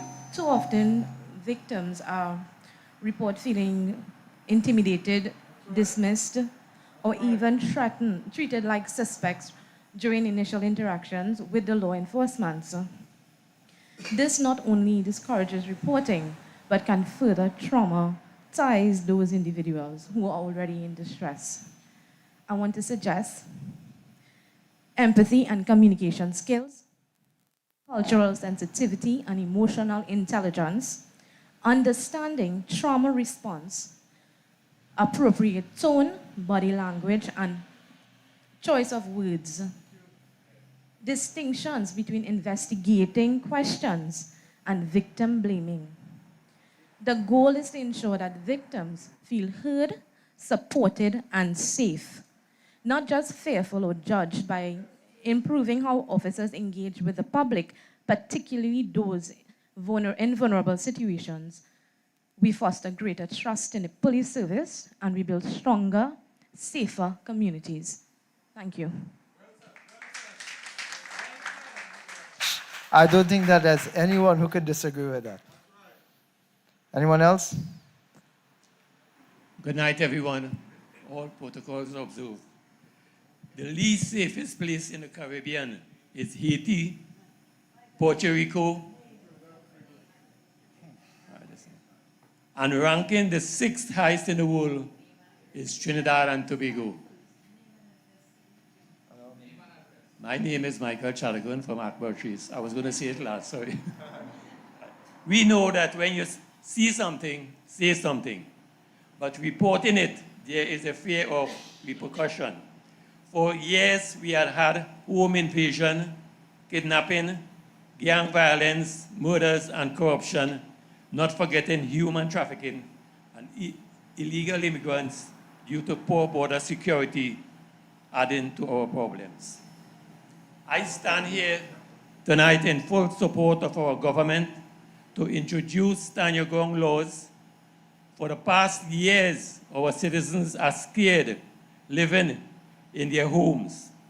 Most important, stand your ground laws are designed to ensure that victims of crime are not victimized by the legal process when they are forced to make a decision in the dangerous situations. By approving such legislation, the government will send a clear message that the rights of innocent citizens take precedence over those who seek to do harm. I urge our government to move forward to create a sense of safer and more secure Trinidad and Tobago for our citizens. I thank you. I think maybe you didn't hear it because he said it so softly. But the rights of citizens must take precedence in the determination of the laws of Trinidad and Tobago. Thank you very much, Mr. Statu. Good night, everyone. Russell Ramnarayan from South Urupuch. MP Tanko, Mr. Ramlogan, MP Elder. MP, I run a crime watch group in my area, in my trees. I have a business home, a poultry, and which I do air condition as well. What if those intruders come home by me and I have that WhatsApp group with my community and I let them know what's going on? They jump over my fence and come and help me. They dealt with them. What is the possibilities of them doing that to them intruders? That's it. That's a very, very, very, very good question. I mentioned it earlier, but I really do want to, I'm trying to find this section of the law. Clause 9 of the law actually suggests, so I will reference it and speak it in general language so you'll understand what we're talking about, right? Because the law, you require senior counsel already to sometimes understand some of the legislation. So although I'm a lawyer, that's why I would defer to the senior counsel even for the analysis of the law.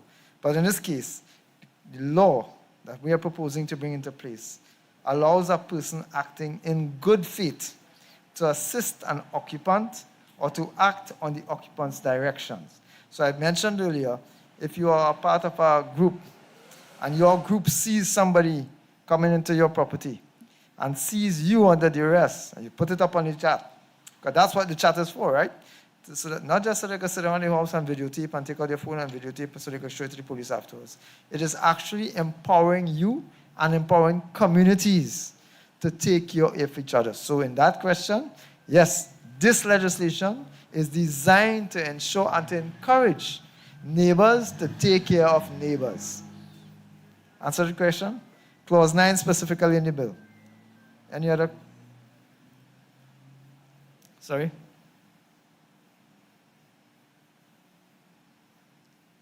Good night, everyone. Good night. All protocols observed. On January 13th, my name is Patrick Jimda. I live Gowaswell Road, Faizabad. On January 13th, 2024, if I had a licensed firearm and protected by this proposed stand your ground legislation, I would have been able to protect my elderly parents, my brother, his 3-month pregnant wife, my 5-year-old daughter, and myself from a horrific home invasion staged by 3 bandits at my parents' home. I would like to commend the Honorable Kamala Prasad Bisesa and her team for piecing together this much anticipated and needed legislation. When this legislation is passed, it levels the playing field between law-abiding citizens and criminals. We'll definitely have a chance to defend our families, neighbors, ourselves, and our property. For too long, law-abiding citizens have been tormented by criminals. When the Honorable Mrs. Prasad Bisesa stated to empty the clip, persons throughout the country was in uproar. But we who felt it and knew the importance. I just have 3 simple suggestions that will help, I believe would help significantly in dealing with this crime situation. It may not be directly related to the stand your ground, but it correlates. My first point would be to create a fingerprint database. Because so often we hear the police say, if they've never been an offender before or whatnot, they may not have the fingerprints. We know that some of them come with gloves as well, but the others may not. So in that suggestion, I believe from somewhere around 12 years old, because we have a lot of young persons now, criminals, and they are affiliated with gangs. I believe a database should be established from 12 years, and this can be achieved when you enter the secondary school system. You could get it should be a requirement. When you apply for ID cards or a driver's permit, it could be a requirement. Another point you briefly touched on was the aid of DNA in helping with evidence. This has been proven for decades. A small island like Trinidad and Tobago can seem to have proper legislation as it relates to DNA. Sometimes it is so terrible to know that when somebody is murdered, sometimes a law-abiding person murdered at the hands of these criminals, right? I had one recently. To identify the body, like the person that they dumped and was decomposed, the DNA results take anyway sometime between 3 to 7 months. A small twin island country, the samples go flying straight to Florida or sometimes beyond that. A small twin island like Trinidad and Tobago.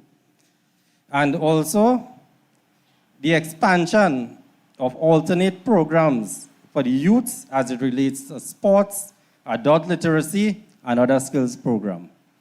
Thank you very much. Excellent, excellent, excellent suggestions, my friend.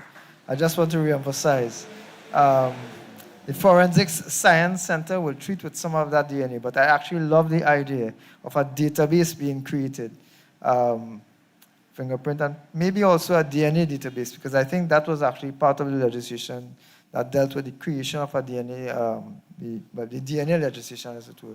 But excellent suggestions. Thank you very much. Any other contributors? Mayor? Members of Parliament, Mr. Ram Logan, everybody present here, good evening. My name is Dudnat Miru, Councillor Advocate San Francisco North/Mayor. What I want to find out is that what are the weapons are going to be authorized to be used under this legislation? Because I'll tell you something. If somebody run out your yard and you pick up a stone and you pelt him and hit him on the head and he fall long and dead in the yard, would that stone be considered a part of the tool to defend yourself? The next thing, if 4 men come in your home, they invade your home and they start running, and you happen to shoot one from behind, not from in front, from behind, will that be considered murder? If for some reason, well, I don't want a gun. At this age, a gun harder to mind than a baby. And let me tell you one time. It's better only have children than only have a gun. If I take a piece of 2x4 and I hit a man behind the head and kill him, will I be covered by the law? If I shoot a man and you run out my gate and he fall outside the gate and he dead, will that be considered murder? He is in my property, get shot in the property, but you know you don't die as soon as the bullet hit you.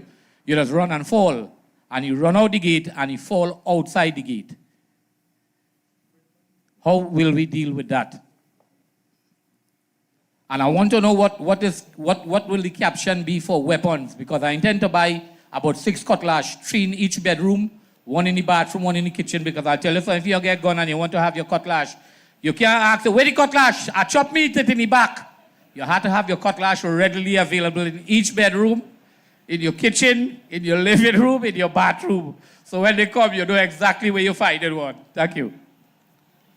Thank you very much, Mayor. I think each case will have to be considered in its own, each circumstance will have to be considered in its own merit.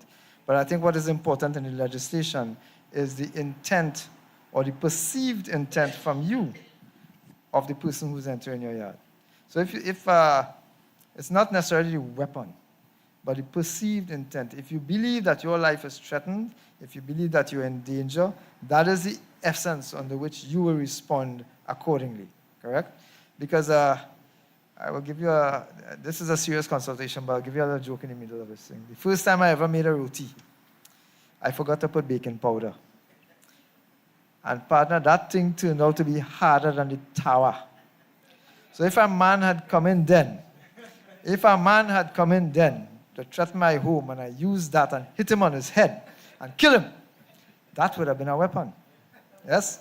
So it is not just the individual items, because in the right hands, a pencil is a weapon. In the right hands, a stone, a bottle, regular piece of 2x4, any of those things can be weapons in the context of the law. And those are things that you can legally have in your home. Right now, you can't have a firearm unless you have a license. So that would be an illegal weapon, at least until you get a license. But it's not the issue of the specifics of what you use to defend yourself. If what you use to defend yourself is in your property and it is legally there in your property. So if you take the tower and you hit the man on his head, if you take the pot spoon, whatever you take to defend yourself, that may become the weapon. But that's not an illegal weapon for this legislation. Clear? The instance where you had a man who came into your property and you defended yourself and he gone outside to die, you would have committed the act of defending yourself in your home. And I think that is covered under this legislation. Where he eventually passes, whether they come after you shoot him and you drop down even inside your house and they pick him up and they carry him to the hospital and he dies there or he dies on the way, etc., that becomes relevant only in terms of whether the matter is a wounding or a killing. But I think once the event happens at your home, within the confines of your property, and I don't necessarily mean the walls, but within the confines of your property, that will be considered under this legislation. I tell you, this legislation didn't just come up by magic. There's been a lot of thought focus on this legislation. We have been speaking about it for the longest while, during the campaign for local government and now during the campaign for general government. Yep. So this is a well thought out process. However, as we just learned from one of my colleagues here, anything, I think Mr. Ramlogan, Senior Counsel, said it just now. No law is perfect. I just learned a few items here that I think we would have taken note of that will improve what we are looking at here. And this is just a draft. There will be more consultations going through the rest of the country. We have instructed consultation as chairman of the UNC. I know the Prime Minister has instructed conversations with experts throughout the country for suggestions to come forward. So what we could do is improve the legislation before us. This is just a draft. I expect that out of the consultations, like what we have even just today here, will come suggestions to improve it. I love the fact, though, that you all are vested enough to understand that this is not cast in stone and that you are also interested in making this thing better. That's the community. That's why I like Faisal. This is why I love you all. Any other questions and queries? Yes. Pandit?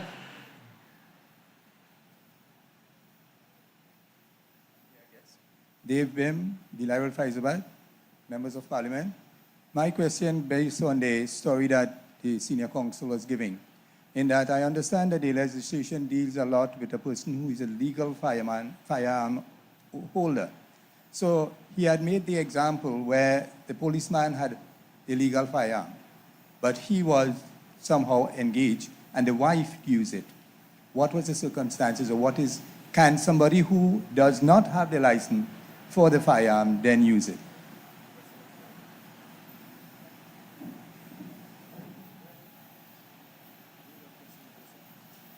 As the law currently stands, only a person who holds a firearm user's license is authorized to use the firearm. But it's an interesting point because in that situation, the wife of the police officer was not the holder of a license, but ultimately, we should end that story on a happy note. She was never charged. So that I think there's a certain amount of practical recognition that it can't be that if, for example, your wife get a hold of the firearm first, and the man running at you to kill you, the wife must say, oh God, I don't have a license, so I have to leave my husband dead. I mean, we have to be practical about it, but it's an interesting point because it means that it's something we'll have to consider in the context of an home invasion as to whether the bill needs to be wider in its scope to authorize in that context and protect any person in the family, any member of the family to be able to use the firearm. It's something we have to look at. That's why I earlier mentioned, that as I said, in the United States of America, everybody have the right. But of course, there is a framework where you must have some responsibility, social responsibility about it. Everyone is entitled, but not everyone will get it. But the point is, it removes the whole application process that you mentioned earlier, and the whole bureaucracy and red tape and all of that. But of course, there must be something like a psychometric evaluation and certain minimum requirements in the law. But the point is, the firearms dealer might be the person who have to deal with that when you come to purchase it. But it removes that power and the possibility of rank corruption in the firearm license process. So it's something we have to we have to look at later on, as the case may be. But it's a good point as to the person who's authorized to use the firearm. Thank you.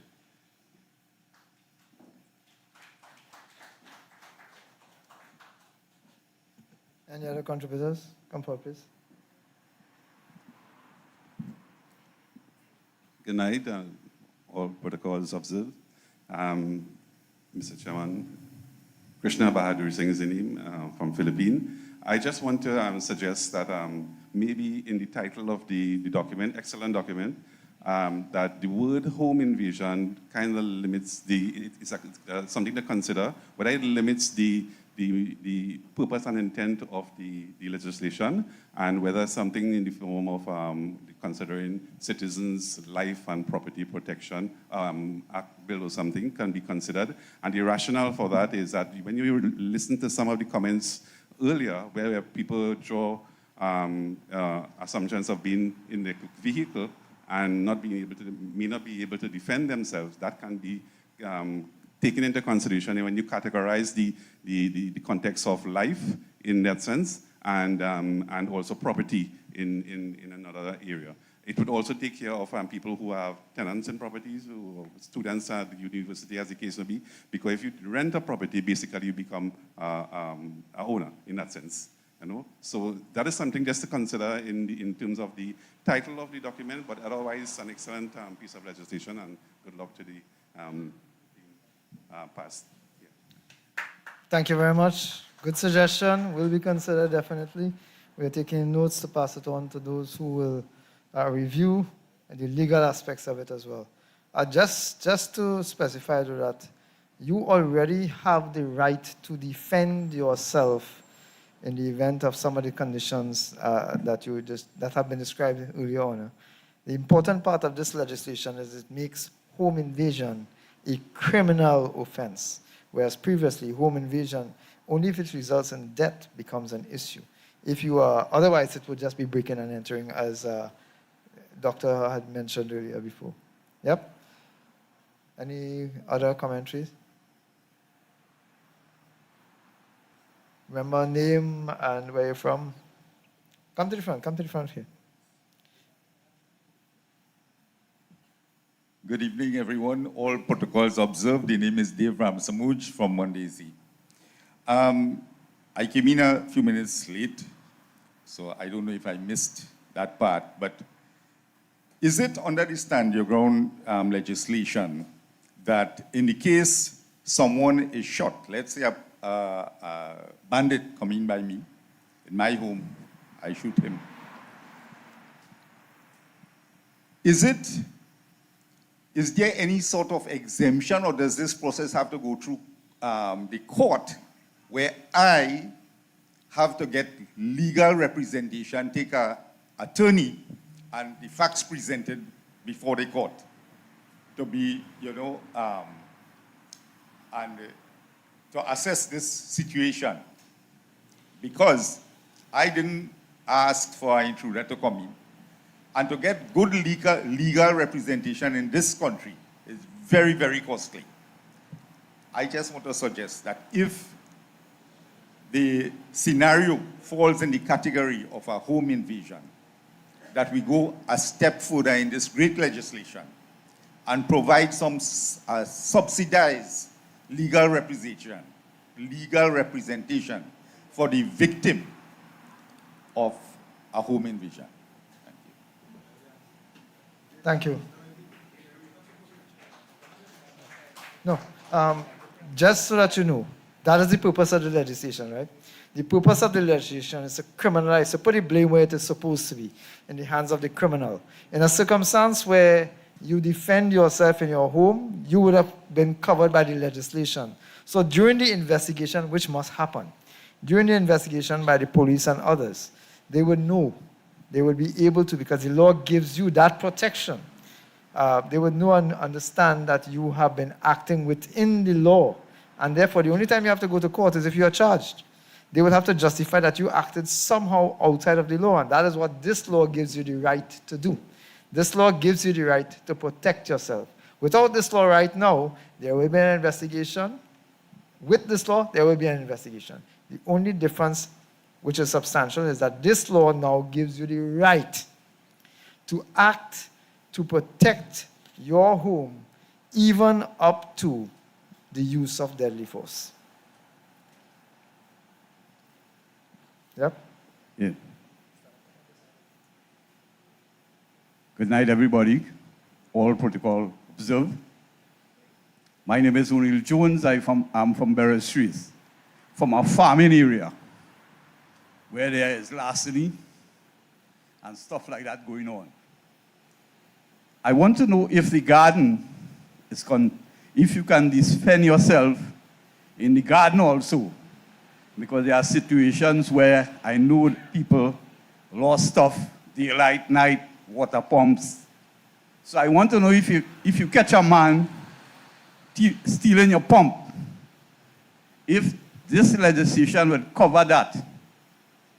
If you injure that man, well, let's say he's killed. If this legislation, remember your garden is your property, but you're not living there. You just go and work there and sell your stuff. If this covers the man in the garden,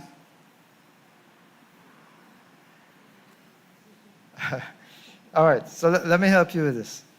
The legislation does not give you the right to kill. It gives you the right to kill under specific circumstances. So if the man is stealing your avoka, I don't say let go your dog, right?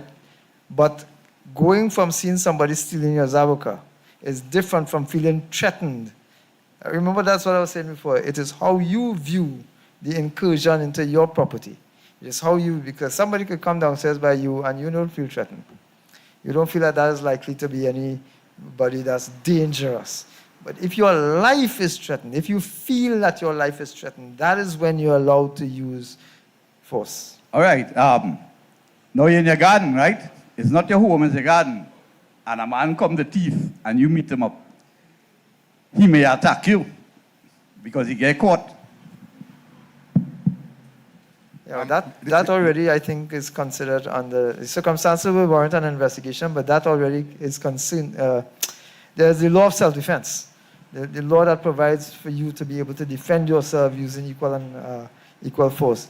But I'm not too sure. I would seek legal. Yeah. If your garden is part of your home, it's a backyard garden, and it's on the same compound as your home, the answer is yes, you'll be protected. If the garden is somewhere, a separate place where you're not living, no, this law would not protect you. But as the minister has said, you will be protected by the existing law of self-defense. But this is about protecting your home and your family. Another thing, something is playing up in my mind here now. Now, I'm qualified for a firearm. I have it. But I can't use it. I never even hold one. I am not trained to use it. Would that be provided to citizens? Because it's a dangerous thing to take a firearm to shoot somebody and you yourself can't use it. You're going, whatever it is, you can't use it because you were never trained. But the answer to that is simple. Go and get the training. All right. The point is that in this country right now, there is a huge industry that provides firearm training that people don't know about simply because we never had the right to carry a firearm and you couldn't get a firearm license and you couldn't dream about it. But with the crime situation being what it is, there are shooting ranges and firearm training centers, and with this legislation, I have no doubt that that will multiply and become a business in its own right. So it will be, rest assured, that the market response to this legislation will in fact lead to the creation of one, gun dealers and gun shops selling, firearm training, and shooting ranges springing up. We already have a few in the country, right? In Claxton Bay you have one, you have one in Chaguaramas, you have plenty. All around the country you have a few. So it will be easier, the fees would not be prohibitive at all, and you will be able to get the required training in an indoor setting or an outdoor setting because it already exists and is in place. And there are people from police, we could look at putting in place retired police officers, retired army personnel, but people who have the know-how and the training to actually help you to get that training. So that is something that will come, don't worry. Okay, another thing. Hold on, before you go, I just want to make it very clear that this conversation is about the use of legally held firearms. Correct? Yeah. Not an illegal gun and so on, because if it's an illegal gun, you would have still committed a criminal offense, even if you were defending your property, because you would have defended your property with an illegal act. Yep. I also have a suggestion. If you know in your community that there's a home invasion going on, there is a crime going on, what you can do is inform. I think you need to have your neighbors, them phone number, and you call around and tell them, hey, because it happened by us. There was a guy who was shot in his home. And instead of going down there, I went home, took up my phone, and called the neighbors around, who number and told them, hey, this guy just got shot right up the road. I think you better close up your property and stay inside because we don't know what is going on. is a suggestion. If you see something like that going on, please, you secure your neighbor's property, call them. You don't have to go by them. Just pick up the phone, call them. Let us be, to help with this, we need to be our neighbor's keeper. All right? And live good with your neighbors so you could rely, you could talk to them. And if a situation arises, you could always communicate. You see somebody strange in your community, you could say, hey, I just see a man pass through the village here and I don't know him. Look out for him. And stuff like that. Okay, thank you, gentlemen. Excellent, excellent suggestion again, because if they come for, well, there are a few ways of saying that. Today is me. Tomorrow is my neighbor. The next day is my next neighbor. At some point, they're coming to you, you know. So it is in all of our interests to be our neighbors' keepers. And our neighbors is not just the people around us, not just the neighbors on the two sides, but to be our community's keepers. That is why I encourage the formation of community groups. WhatsApp is the easiest way. WhatsApp is the easiest way to communicate with your neighbors and to raise alarms wherever possible, whenever something like that is happening. I remember about 3 months ago, it was during the election campaign in Ramjatan Trace in Pinal. There was a particular incident where 4 bandits came into the compound, came into the street. And those neighbors had a neighborhood group. I was fortunate to be on that group. And they started communicating because they were all saying, this is where the bandits are, this is where the bandits are. Somebody made a phone call, police came. They were actually talking to the police on the phone, etc., etc. So the purpose is to help yourselves, to help each other. Because by helping each other, you also help yourself. Does that make sense? Yep. We really need to be our brothers' keepers because, listen, if we could lock down our communities, then fellas can't come in. They cannot come in because amongst us all, we have an aging population. These fellas are paying attention to that. You know how many people who are being robbed in Faizabad are being robbed by persons who are not from Faizabad? But there are spies in Faizabad. I told you it was an organized network. There are spies in Faizabad carrying the information back. We have to pay attention to all of that. But I'll tell you this, there has been an instance, I can't remember where it was now, just within the last 2 or 3 weeks, where a community held a perpetrator, somebody who was going into our home to commit a crime. And we don't know what that crime was. That could have been rape, murder, or just robbery, or whatever. But they held him, and they beat him, and police came and took him. When things like that happen, and it goes outside, it sends a message to every criminal outside here that here is not a place for criminals. You know? My friend Dr. earlier indicated that Faizabad has become a little bit more safe, thanks to the hard work of the police officers here. But I want it to become absolutely safe. And that will only work when we as citizens come together with the police officers, come together with ourselves and our communities, are preaching. But I really think that that is the way to solve this. And if that works, ladies and gentlemen, this will be a walk in the park to ensure that all of us are protected. We could go back to the days where we could have a little lime outside, where we could walk the street without being petrified and somewhere behind and have a few fellas waiting to rob us. Anybody else wants to contribute? Excellent. Excellent. I guess that means that we understand the legislation. I cautioned you all before that this was a classroom session and I will ask questions. I noticed that that's why a couple of the fellas left from in front and went to the back. But my eyesight's still good, so I can see the fellas in the back. And the ladies, sorry. So, easy questions first. Do you all believe that this is a good piece of legislation? That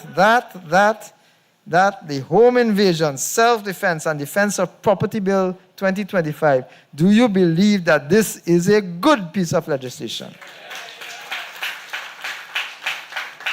Do you believe that this is a piece of legislation that we should put into the Parliament of Trinidad and Tobago with your consideration? Would you support this government in putting this legislation into place and in implementing it? Because several of the things here law is only good if it's implemented, yes? Would you support us in the implementation of the policies and the specific items here listed in this legislation? Then, ladies and gentlemen, I want to tell you how proud I am that Faizabad has come out and let your voices be heard. But I will be derelict in my duty as a member of parliament not to have the presence of my brother here today. He's a firebrand in the parliament, an absolute firebrand. When I first met this gentleman, I thought he was a very calm and quiet fellow. And then I saw him wax warm. And I will tell you something, in one speech, he had the whole of the PNM bench quaking in one presentation. But I have to boast about something. When I first met this gentleman, well, I met him a while ago, he may have forgotten. But when I first spoke on a platform it was in Cedros, I warned him, you know.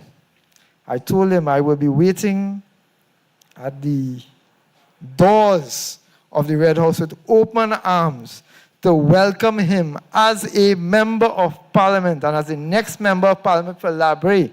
So said, so done. Ladies and gentlemen, my brother, the member of parliament for Labre, Mr. Clive Elder.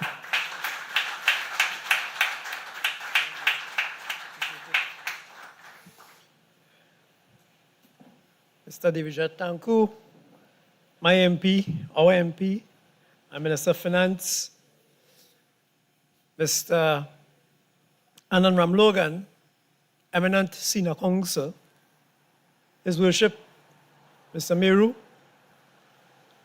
all other members of council, all specially invited guests, and all our protocols observed. Good evening. Good evening. Yes. Let me just say that it was incumbent for me to be here, not just because I'm a member of parliament for Labre, but I'm one of MP Tanku's constituent, because I live in Faizabad. At least now I do. But I'm from a place called Karapal in Erin. I want to tell you a little story. My father and my sister lived in what was our family home in Karapal. And because of my father's nature, he will from time to time give support to the less fortunate. One of them being a young fella whose family wasn't too well off.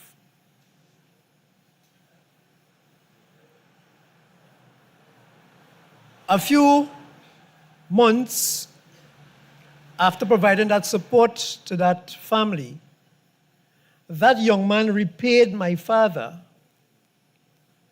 by bringing one of his friends to invade my father's home in broad daylight. And they both entered my father's home, where only my sister and my father was at the time. And they came and they asked, where the money? Because they knew he was a pensioner.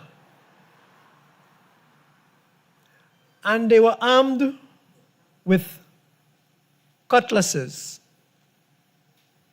And when he said to them, I have no money, they threatened him and said, we go chop you, we go kill you. He said, well, I have no money. And he attempted to make a run. But it's not very fast. It's very frail, as a matter of fact. And they blocked him. And when they blocked him, they said, you didn't hear what we say, we will kill you. And raised the cutlass and attempted to deal a blow to his neck.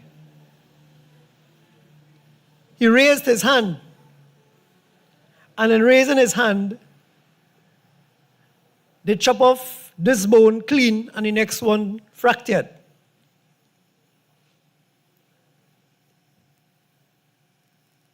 as God will have it, they then quickly ran away when they realized what they had done.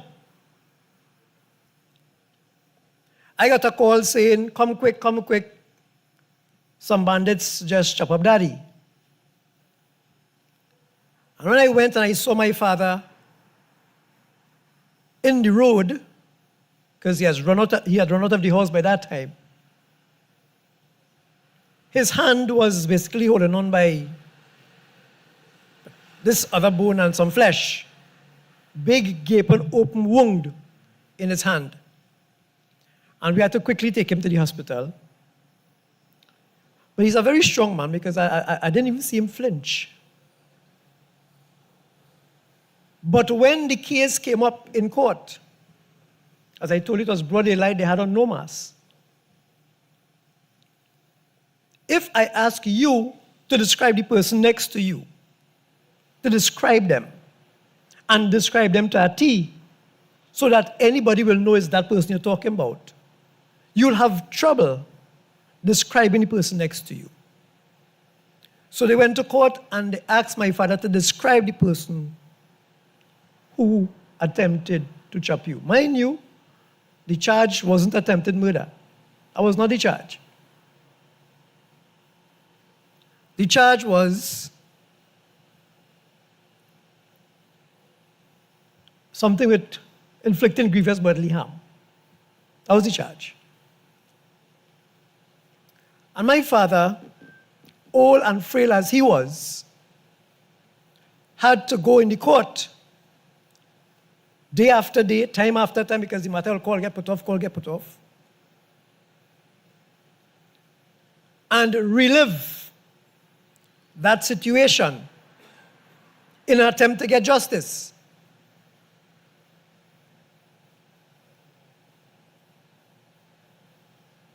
He tried to describe the perpetrators to the best of his ability.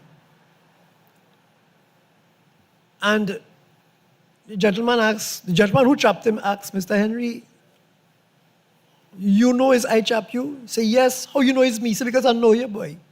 I know you. So then they asked him to describe the person who chopped him. Long story short, the matter was dismissed. But as fate and God and karma will have it, one of the fellas was found burnt somewhere. I don't know which part, I can't remember which part it was that they found him. I had nothing to do with it, by the way. And the other one is in jail because he's a serial criminal. So the D's picked up with him. And as I see this piece of legislation, I wondered to myself, if this legislation existed then, and my father could have protected himself with a weapon then, the circumstances would have been so much different. Because after he got that dangerous gaping wound, he was never able to close his hand again. And he would have spent his time fixing little TV, radio, and whatever. For those who know my father, they know that's what he used to do. But after he got that injury, he could no longer be active as he used to be. And therefore, he began to deteriorate, eventually leading to his death in 2018. The other thing is, I myself have been a victim of home invasion a couple times. Not in Faizabad, but where I used to live before, in Quarry Village in Siparia. And the thing with home invasions is that when they damage you, that's one thing. But even when they do you nothing, they steal that sense of security from you that nothing can replace. And I think it's living with that sense of that absence of that sense of security, that is so nerve-wracking. Because every noise you hear after that, every little situation that happens after that, you wonder if they come back and if they're coming for me. And as Minister said, home invasion, big thing, no. A real criminal offense, really. And I looked at the legislation and I saw what is being proposed as penalties. And I'm sure there are those who believe that human rights should always be paramount, and they will complain about the death penalty. But if you don't come into my home to distress me, you need not worry about the penalty of death. But if you come into my home to distress me and my family, then I want to have the right to defend myself. Once I feel threatened and my life is threatened, to defend myself in the best way I see fit. And if in doing that, you, as a criminal, either get badly wounded or you're dead, then so be it. And if you did not get badly wounded and you were charged, and I have children, I have a wife, I need to protect my family. And if you do it over and over again, then the death penalty should be your reward. And of course, I know I'm going to get flack for that because they like to attack me these days. And once PNM attacking me, I know I'm doing the right thing.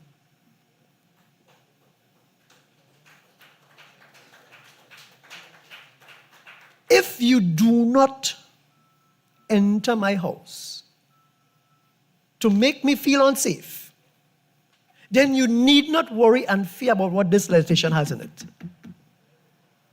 And anybody who decides it is convenient, I'm using the word convenient,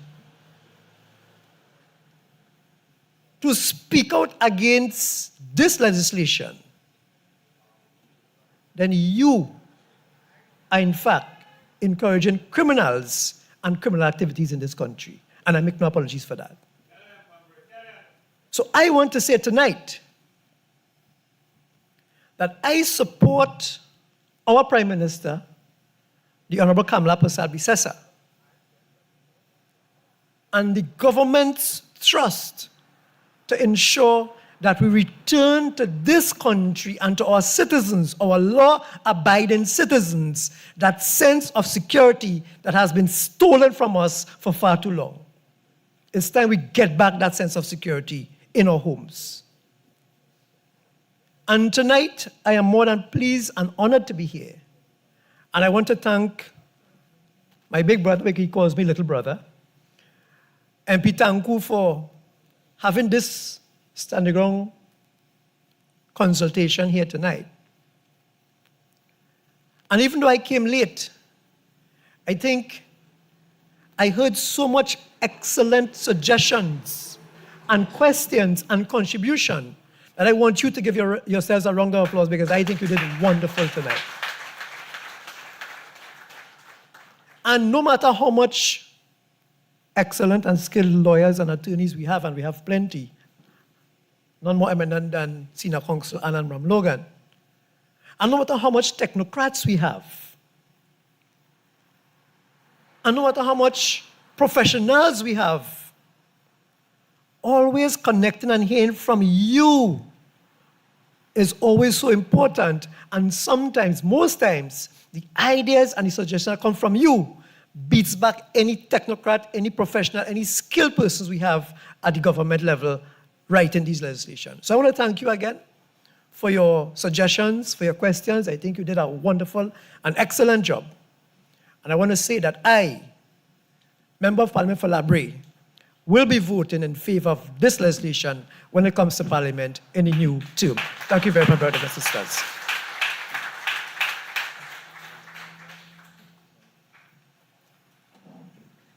I told you he doesn't disappoint you.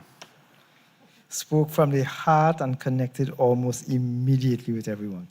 Thank you very much, Mr. Elder. Tonight, I think, has been very, very, very useful. We have a lot of suggestions and came forward, things that we did not think about clearly in the drafting of the legislation. You have given us some food for thought, and I want to encourage you to continue doing that. On Wednesday, I've given my commitment to continuously engage you to make sure that what we take to the Parliament is what reflects your views. I am, after all, a representative of your good selves. And I want to repeat that because I think sometimes you forget, I know I would never forget, that I am supposed to represent your views in the Parliament. This is the opportunity for us to hear your views. In the next couple of months, your Member of Parliament will be presenting the 2026 fiscal budget for Trinidad and Tobago.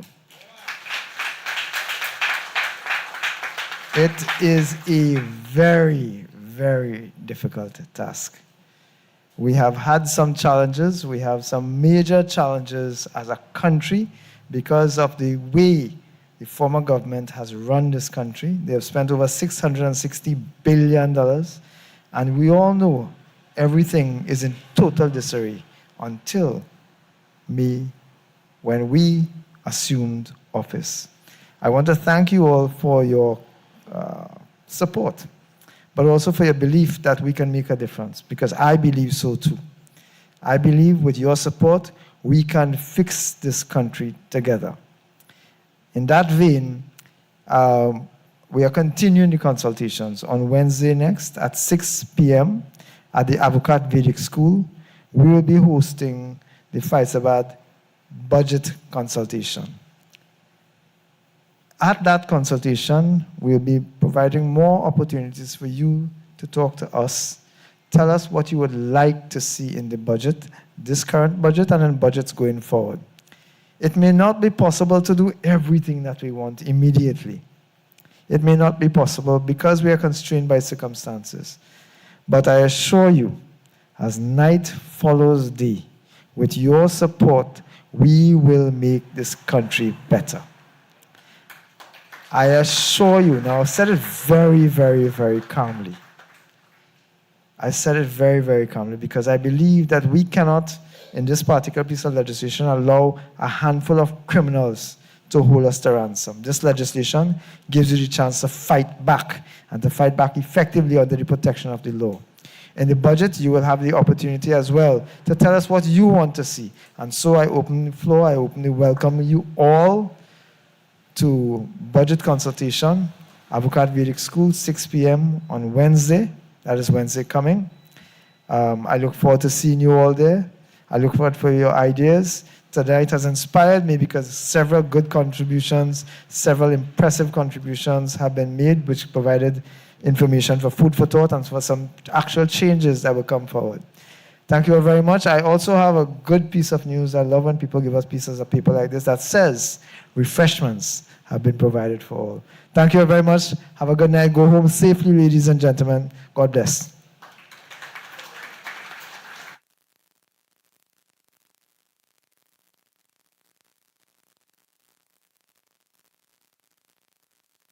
I know there's a photo take out of somewhere nearby, so if we could get him to take a picture of us on stage, please. Any photo take outers nearby? I will lend you a camera, a phone if you want. Ah, yes, Brandon is here. Yeah, I know. When it rolling, things nice when it rolling, and I love how it feeling. When it rolling, it bounce when it rolling, can't stop you from rolling. We gonna have I'm a big girl now. So let me take a drink of the rum. We grown up, give me that walk. Party till the sun comes up. We grown up, I'm a big girl now. So let me take a drink on the rocks. We grown up, nobody can say stop.